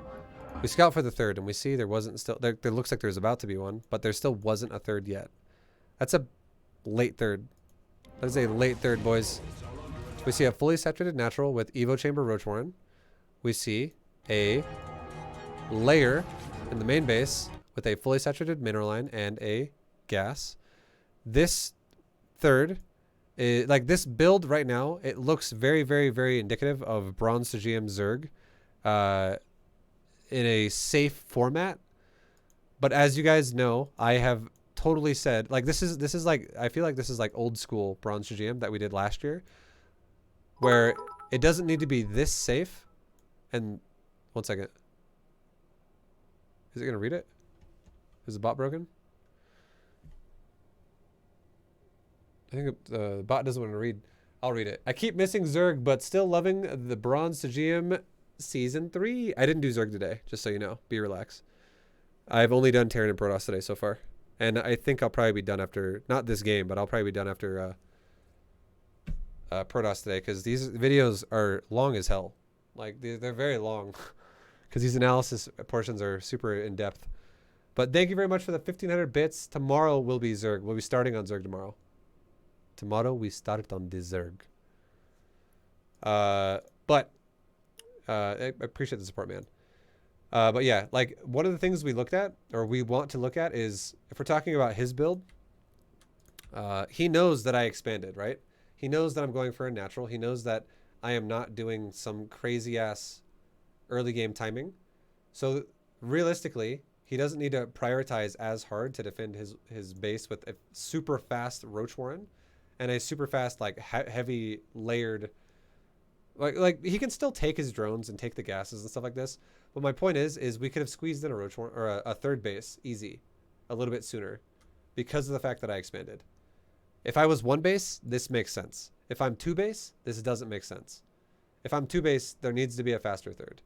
This is once again, this is the difference between last bronze GM and the new bronze GM that we're doing right now, which is actually critically thinking about your opponent's build and reacting, and not just having like a spreadsheet going 17 gas, 18 pool, 18 hatch, 30 Roach Warren, 32 gas, 34 gas. Like, don't be the guy who just does the same exact thing every time. Like, try to actually optimize every game to your advantage, and understanding the laws or the rules behind that is how it goes, right? If your opponent expands, you're not gonna fucking die to some big attack right now all of a sudden. Engaging the enemy. You can easily squeeze out a third a little bit quicker now. Be a little bit more greedy. Just as long as you're making drones. It'll delay your roaches a little bit, but realistically, why do you need the roaches so fast? The roaches ended up coming over here and killing the rocks, is what they really did. You know what I mean? Yo, Hafuz, thank you very much for the 5-month resub. I appreciate you. Fuck yeah. Keep up the good work. No, you keep up the good work. Thank you, Hafuz. All right, so we're making immortals. We see this guy, and then this is what we're doing. This is how we are reacting to what we're seeing. We see a Zerg player who's delaying his third base and going for, this looks like a really heavy, it could very well be a very heavy +1 roach speed timing on 2 bases. And he still could take a third behind it, but he's taking a third at a very late position. So we're like, the thing we're worried about is we have economy that's flowing still, but we're worried about dying to roaches. So what do? Instead of chrono boosting probes, we start chrono boosting immortals. Because it seems scary. This seems like kind of scary for us. And look at the result of the economy as well from this opener. This is Protoss being ahead. And again, it's because of the late third.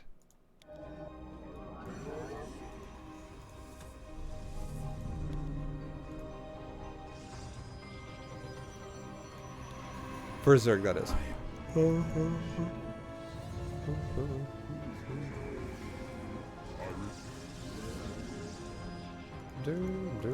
And then now we're just going into Charge Blood Archon Immortal for this point in the game. We might transition it, but again, this is when things get important. We need to scout. And what did we see? Let's go back and check it again.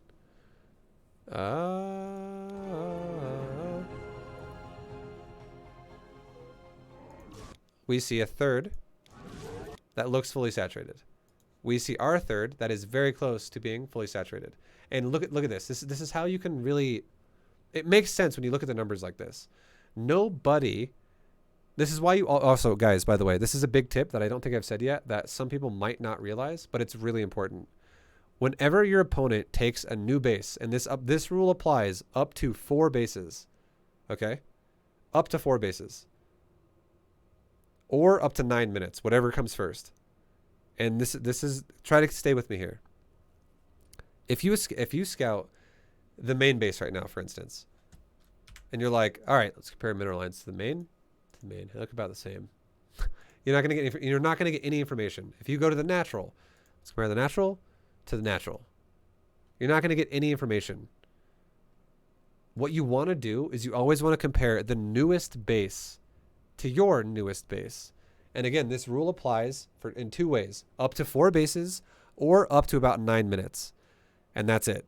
And the reason why this is because if your opponent's being really greedy and they saturate 4 bases before 9 minutes, you can check tabs on the new bases. And if you're keeping up with them, third base to third base is actually a real comparison as to who's ahead, because no one's going to be like, I'm going to rip off like 8 drones here and like 4 drones here and then send them over here when I still have open mineral lines that need to be saturated.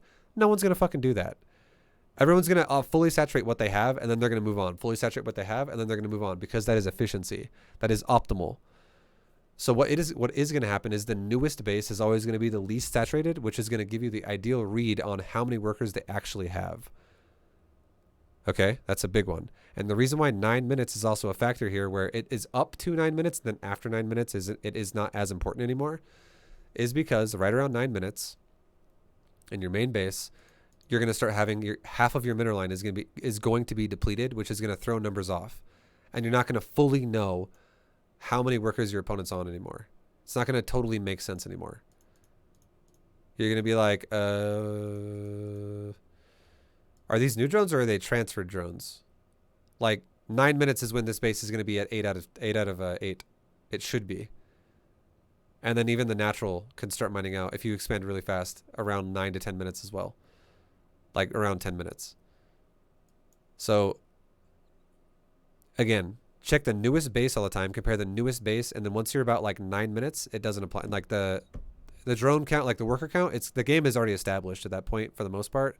It's really then it turns into where are the bases located? Where can I attack from? Stuff like that. And trying to maintain yourself.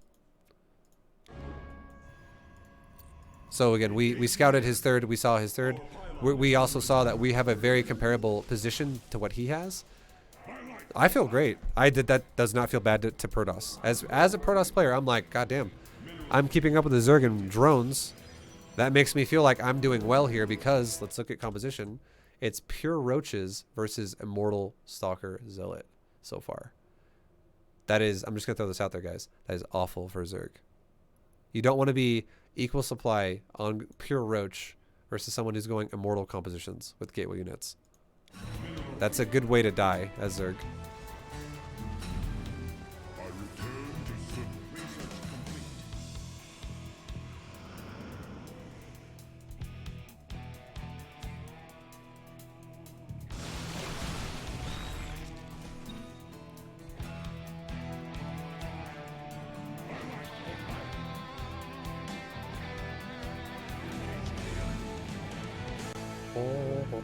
Okay, we're scouting him again.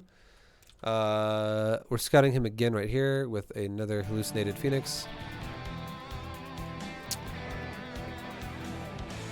Then we see a new base right there. So this is a fourth base.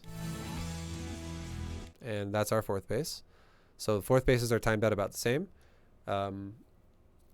We're going into his natural. We're kind of looking at tech at this point. When we fly, if you ever fly back into someone's base and you don't want to look at like the mineral line anymore. So here's another way to describe this. It goes hand in hand with what we just kind of talked about with the 9-minute rule and the 4 base rule. When you fly into someone's base and it's the new base, or it's really early in the game when you're really developing your economy, you really want to pay attention to things like how much energy is on this, like a chrono boost of a Nexus, or energy of a Queen, or energy of the command center for mules.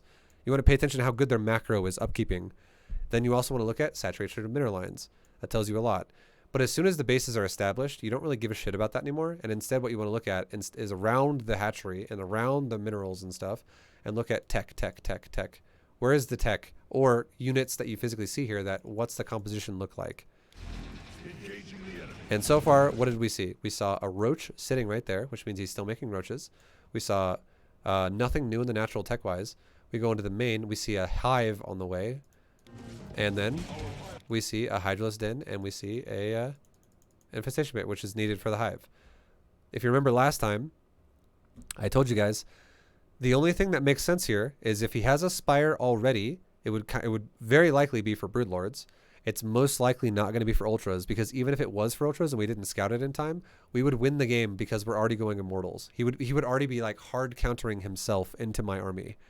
He'd be like, well, I'm going to make scissors to your rock. That sounds good. Like Ultras would just be like running in and dying to Immortals. It would be silly. So what his only 2 real options are if he doesn't have a Spire now is going to be Vipers, which unlock at Hive, and also Lurkers. Those are the really only 2 options right now. And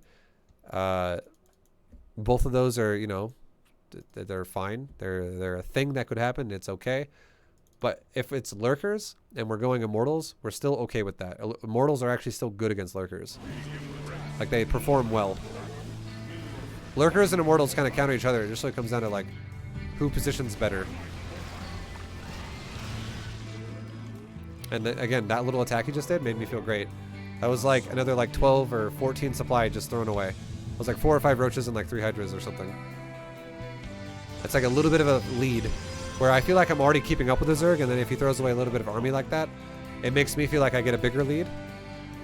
And a big reason why that makes me feel like I get a bigger lead is because even if we are equal supply, just to throw this out there once again for you guys, even if me and the Zerg player are equal supply, I have the lead as Protoss. Because Immortals and Archons is a better composition than Roach Hydra. Roach Hydra only beats Immortal Archon if Roach Hydra has more supply. Now, granted, Lurkers change things a little bit. When Lurkers get added in, things do get a little different. But even then, like Immortal Archon with good positioning can still do well against Lurker. Like it's like it can go back and forth. So anyways, my point is our army composition feels comfortable. We feel very comfortable right now against this, and we confirm it's Lurkers again. So now we know for sure. And now that we know it's Lurkers, what do? We ramp up our Immortal production. Because we're reacting. How much more supply? If you have an army, okay, I'll give you a number of equal trades. If you have an army supply of Roach Hydra, let's just say, let's supply chart here on the top, okay? We'll just pretend that we're only looking at one number to keep this really basic. Zerg is at 198 supply of Roach Hydra. Protoss could be at 150 and have a good fight. Like, that would be a good trade for both players. That would be like an actual trade. An even fight. Literally. Maybe like 150 to 160 for Protoss, and that would be fine. For Zerg to have a good lead, Protoss would need to be down to like 130 against that. And then that's going to be a good trade for Zerg. Or anything less than that is an amazing trade for Zerg. But if Protoss is within like, if Zerg is at max supply and Protoss is within like 20 to 30 supply of that, or at the same supply, if I'm maxed and he's maxed, you're about to see what happens. Watch the supply when we're both tied. It's going to be a fucking massacre. You'll see. I can't even remember how the fight even goes, to be honest. Oh, I pull back, that's right, because I get bad positioning because my units get really stupid on this cliffside. And I'm like, no, that's really bad. This cliff terrain is really fucking us over. So we pull back.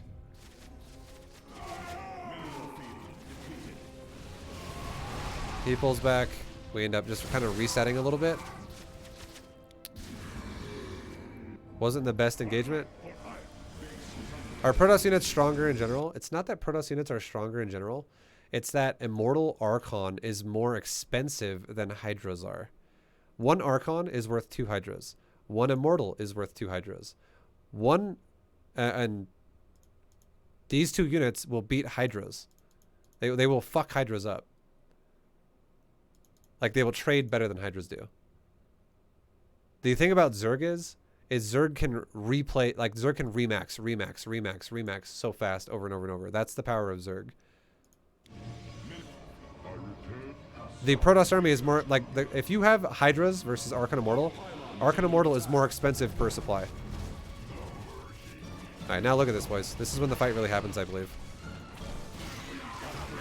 So now all we're doing at this point, again, this stage of the game, economy, like scouting his workers and stuff and being like, who has more drones and probes?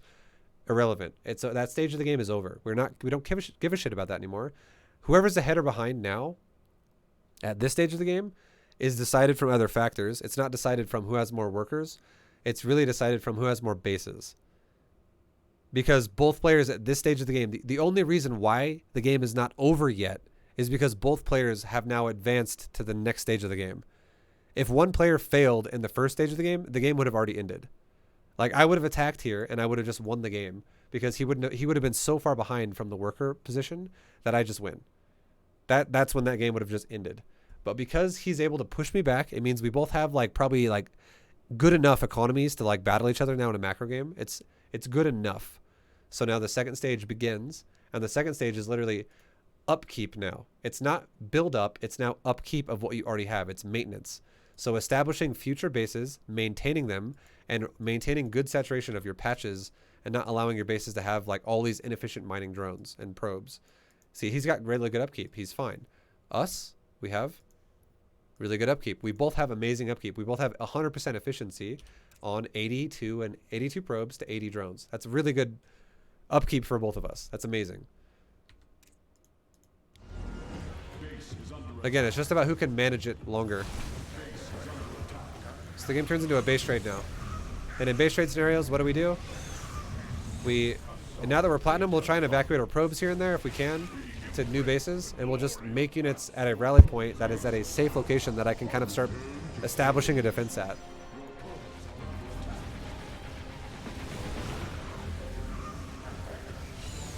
And so this game, okay, it wasn't actually an example where I could really show you Archon Immortal Charge Lot versus Hydra. I kind of forgot this game was a base trade. I don't know why I forgot it ended this way, but it did. But what we can say about this game is that this is the difference, okay? In the base trade, look at this. We'll go back to when it started, and we'll just look at the production tab. Just look at the production tab right now. Watch production right now. Okay?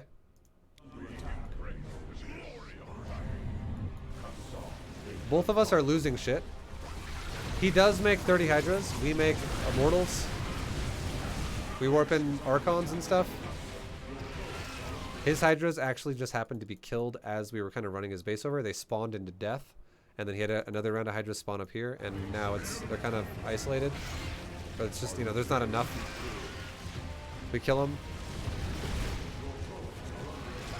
So, yeah, for a second I thought he didn't really make anything, but he did. So I can't harp on him for that. But yeah, that I guess another way to say that is just like that's a little bit of an example right there. 30 Hydras versus Archon Immortal. Obviously we have a bigger supply than 30 Hydras worth here, and we kind of just crushed it as it spawned. But yeah, it just he didn't have units, and he didn't have enough time to make units because our army's on the fucking warpath to kill his base. However, his army, this is one thing actually to say, I guess. It's efficiency of your time. Our army literally is on shift A move. We're making these tasks at this part of the game basic. We're like, okay, my main army that's base trading, shift A move, shift A move, shift A move, just like we talked about before. And then I have my observers follow my immortals. I forget about it. And then I focus everything on defense. Watch the Zerg's Hydras. He's not issuing commands to help himself out. He's instead kind of always having to give the command on the spot when he does something. So I think there will be a lot of idle time here for the Hydras.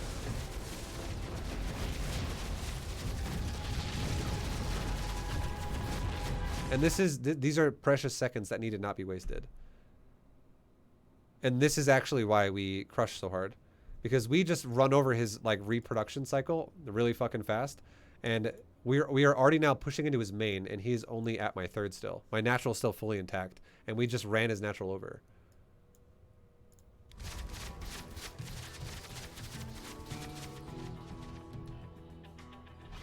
So it's just too much wasted time.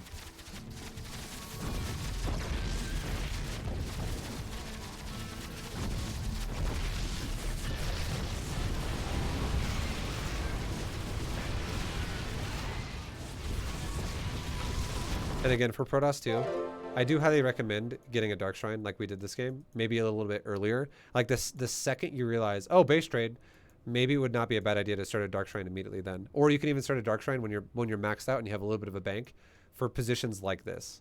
Because if you notice, he has no detection.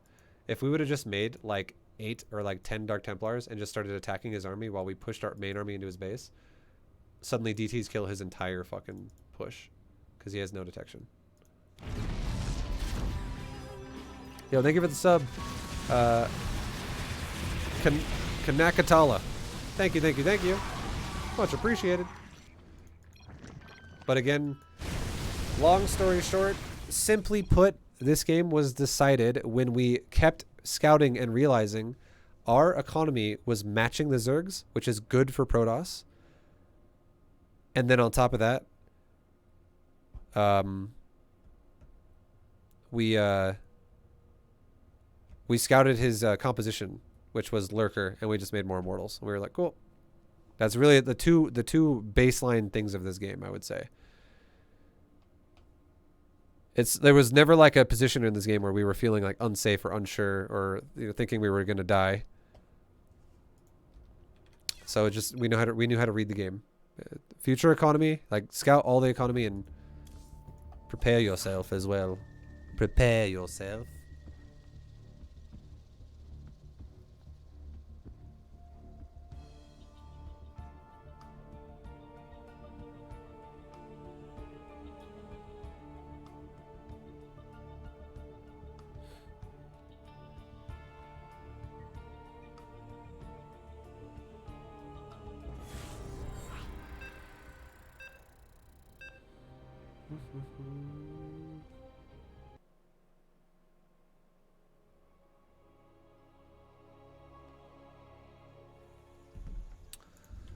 Okay.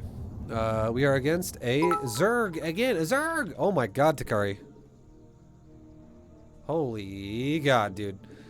Thank you for doing these. I learned so much, and now I need to get over my ladder anxiety and actually play. Takari, holy shit, dude. Thank you for the 5,000 bits. Bro. You have not enough minerals. Takari. Oh my god. Takari, you're a boss. You're one of the nicest guys, dude, and I really appreciate you supporting the stream. You're a fucking boss, dude. Thank you very much. You must construct And pylons. I'm glad you like the series. I'm glad you're enjoying it. Oh, it's Bane's Go Boom again. We played him earlier.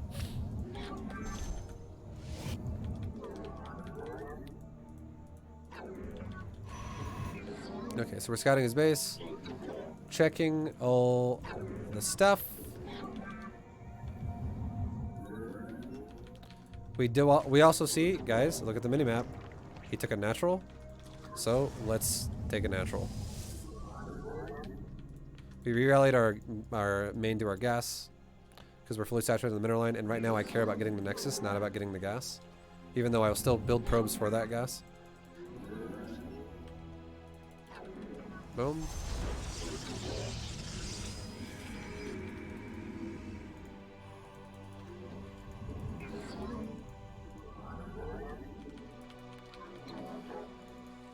Okay, let's get out of here with our probe. It's fine. We scouted enough, honestly.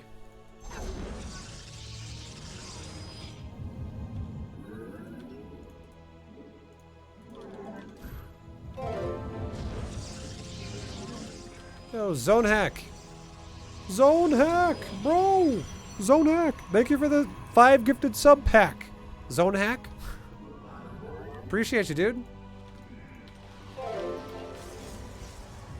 Welcome everybody to the VFam. Hello. How you doing? How are you?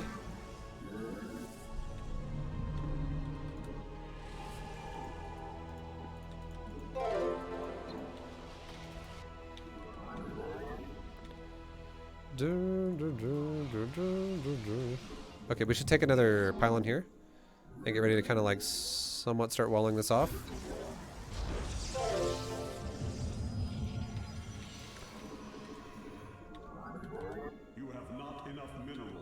But yeah, we shouldn't be too afraid right now, guys. No wall. This map is different, okay? There's 2 entrances to your base. That's an entrance right there, and this is an entrance right here. This map is a little different. But again, we're not gonna...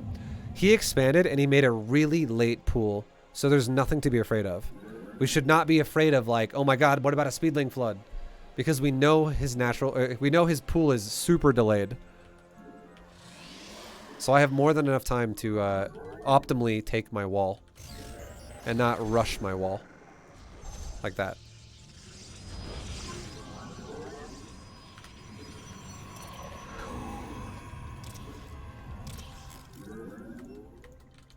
You have not enough minerals.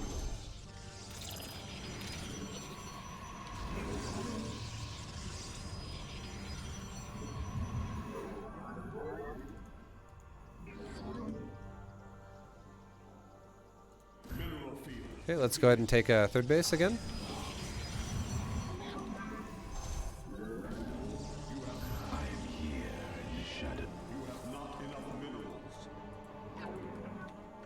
Let's go ahead and make a hallucinated Phoenix. We'll scout third base first, and then we'll go deeper into his base after that.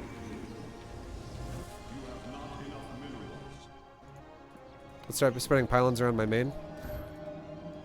And let's see, do you have a third? Yes, he does.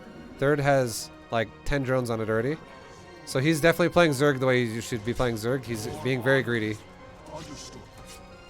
I stalk through the storm. And he doesn't have any, he has a roach one, essentially. So, again, this guy's got a lot of economy. Let's start actually chrono boosting out some immortals. Because his economy is booming right now. I'm here. I return to serve. You have not enough minerals.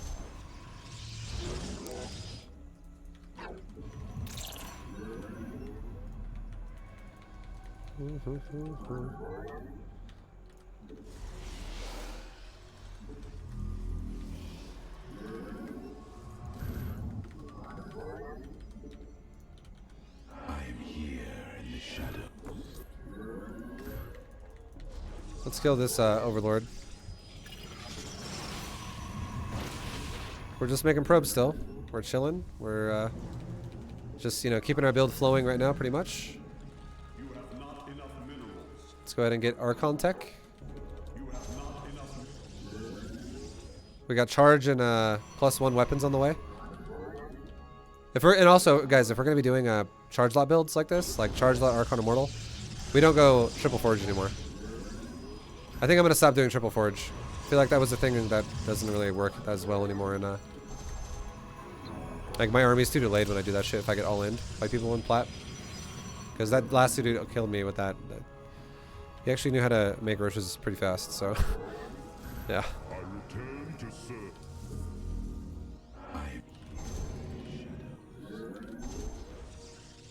So we're leaving a 2x2 gap so my Archons can fit through that. And to be honest, we're probably going to want to kill this pylon. I'm not even kidding. So my Archons can fit through that. Just in case he attacks the other side. We don't want to have to do that later on. Archons need a 2x2 gap to be able to squeeze through. And now we're making nothing but Zealots, Immortals, and Archons. You must construct additional pylons. Okay, let's go ahead and scout his base again. Scout for future bases, 4th base, and then we're going to go right into the main. So again, right now, we know that we were actually... it's not that we were behind, but the Zerg is... Okay, so now we're behind. The Zerg player is making drones like a fucking madman. So, and he's also going Hydras. Okay, that's fine. So, that gave us an indicator as to where the game is. This is not the greatest for us. But there's not really a lot I can do about it. If the Zerg player knows how to macro, and we're not being aggressive, I can't punish him for that. So props to him. But yeah, that 4th base being fully saturated was, I am definitely like probably, if well, he's probably like at 90 drones right now. And I'm over here at fucking basically 80. It's not like we're dead, but he definitely has a good position, is what I'm trying to say.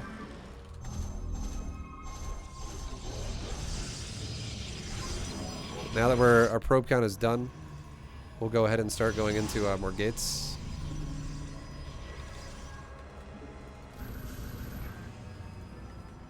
Let's go ahead and scout him again. This time let's go around the south side and scout into his main base and see tech.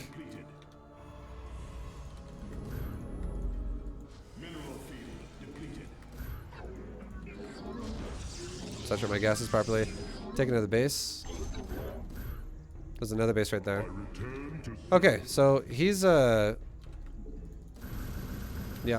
he's got another base. This guy's being insanely fucking greedy this game.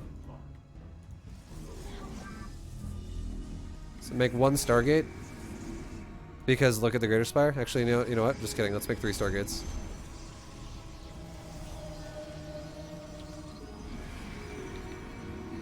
And let's get ready to attack.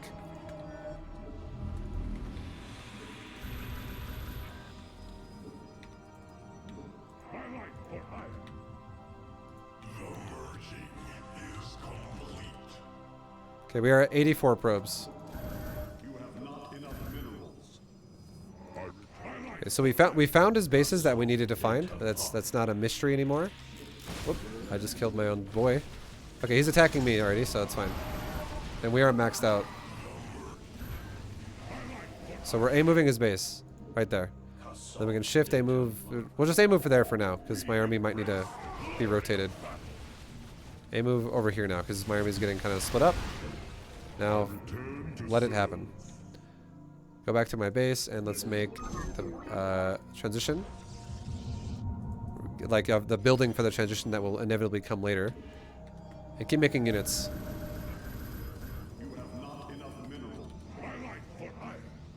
Grab my units, send them over, help them out. Upgrade, current boost my upgrades. We got weapons for both ground and air. And we can keep going across. Now let's go kill his next, like, another base that's a bit more exposed. Like this one, for instance. It's... Oh, wait, no, there's his army. Attack his army and call it a day. For now. Don't stare at it. Because it's distracting, and we need to make sure we're doing things that are important, like, for instance, upkeeping my economy, upkeeping my economy, upkeeping my economy. Get my cannon battery going up here. How's the fight going? Good. He's got broodlords, though. So, let's go ahead and now, this is why we prepared for this. Tempest, Tempest, Tempest. Chrono, Chrono, Chrono. Let's just run away. Just run my army away.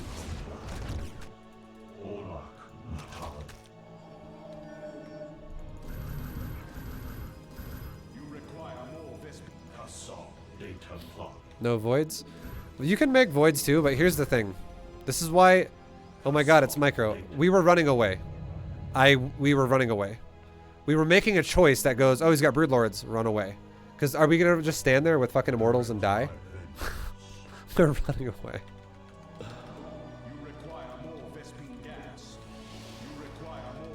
But here's the thing why I would say voids are probably not going to be the best choice. And this is why. He's got mass hydras.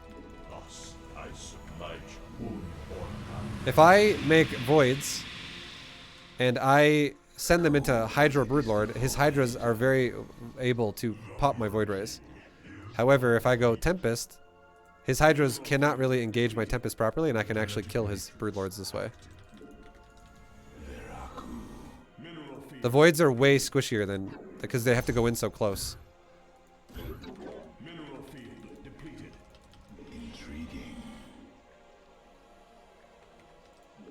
Okay, let's start pushing towards him again. Fix my bases, fix my bases, fix my bases. We can make a couple more cannons here too, why not? Because this is kind of an exposed base. Trying to boost my upgrades really fast. Start getting shield upgrades now. So I can also upgrade my buildings and my air.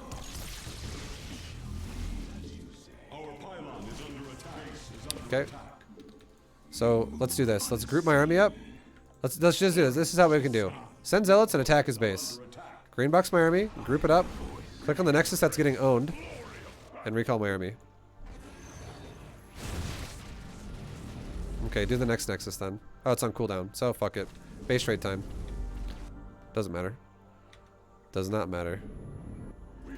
Since it's base trade, remember what we said last time? Let's make a dark shrine. And let's start making more production here. Just to try and give myself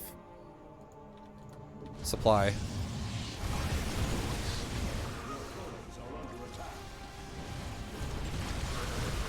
So shift A move, shift A move, shift A move, shift A move. We've shift A moved all around his base. And now let's focus all of our attention on defense.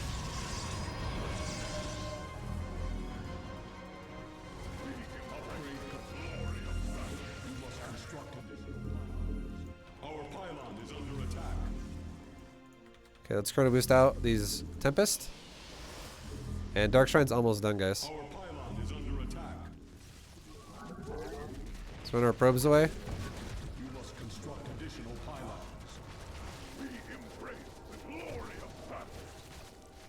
Okay, let's go somewhere else with these probes and build a new life somewhere else.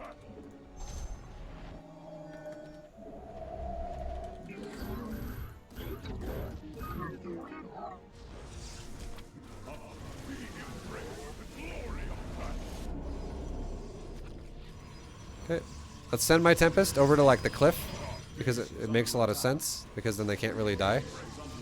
Send him over here and just kind of let it be. We can send our army back home now. There's two options really. Hold on. Move these Tempests back. Just forget about them for a second. Let me do this really quickly. Let me show you how good this is. You must construct additional pylons. Base is under attack. Okay, we got enough DTs out. DTs, go fucking ham. Let's just go attack our main army down the bottom right because he's got Broodlords here attacking his base. We'll get rid of it that way. DTs are just gonna clean my base out. Look at the DTs. They're amazing.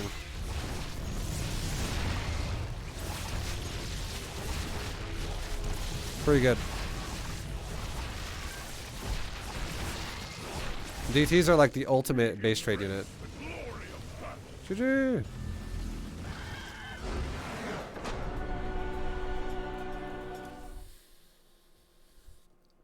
Anyways, I was gonna say there are two choices you can really make in that situation. One is I could take my main army and I could shift A move every base on the map really fast that I just did, like, you know, once again do them all, like go up around, do a box, come back around and hit the other side. I could do that. Or I could just send my army back home and try to recover. If I think I'm like, well, I could kill his army with my army. My army's better than his at this point, which to be honest, my army was better than his at that point. He didn't have a whole lot of Hydras left. And they even died to DT, so it was even more so. But there were like just a few Broods and Hydras.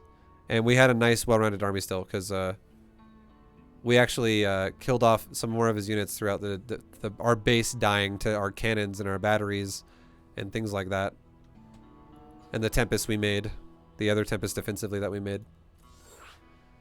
So you can, again, two options. One is if you think you're ahead, you can go home and kill his army. Number two is if you think, you're not sure if you're going to win the fight against him, you can search for his base and just keep trying to kill his base faster than he kills your base. Either option works. Plat League, gross. Yeah, this is a new Bronze Gym series, Kevin. It's pretty amazing, okay? This Bronze Gym series is freaking amazing, dude. Right?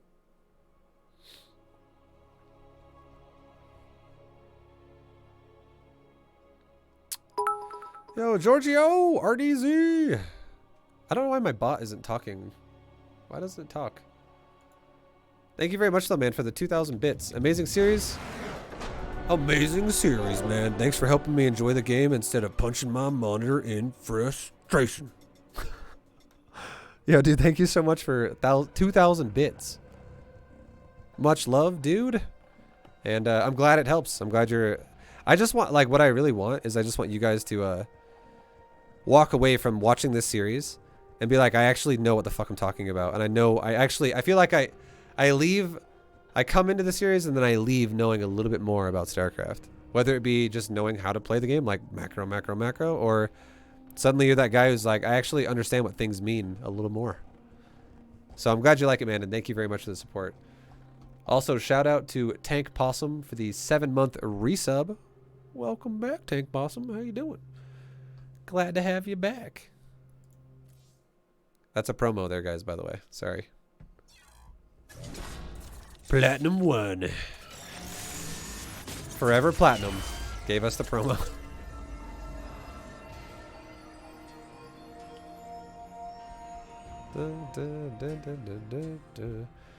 You make a pretty good impression on people, so I think a lot of people will be improving a lot from the series.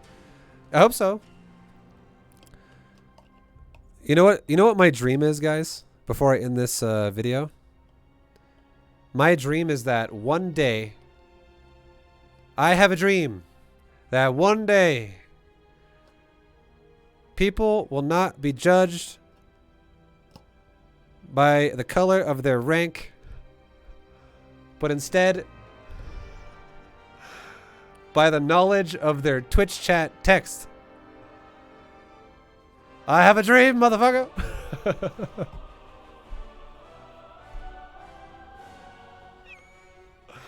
I'm looking to make Twitch chat GMs everywhere. Okay? Yeah, guys. Thank you for watching. I hope you guys enjoyed the video. We got one more league to go in Platinum, basically. Another round of it. So I'll see you guys in Platinum 1. And keep practicing. Stay awesome, everybody. Thank you for watching. Appreciate you guys. And I will see you next time. Peace, guys. Peace. Peace.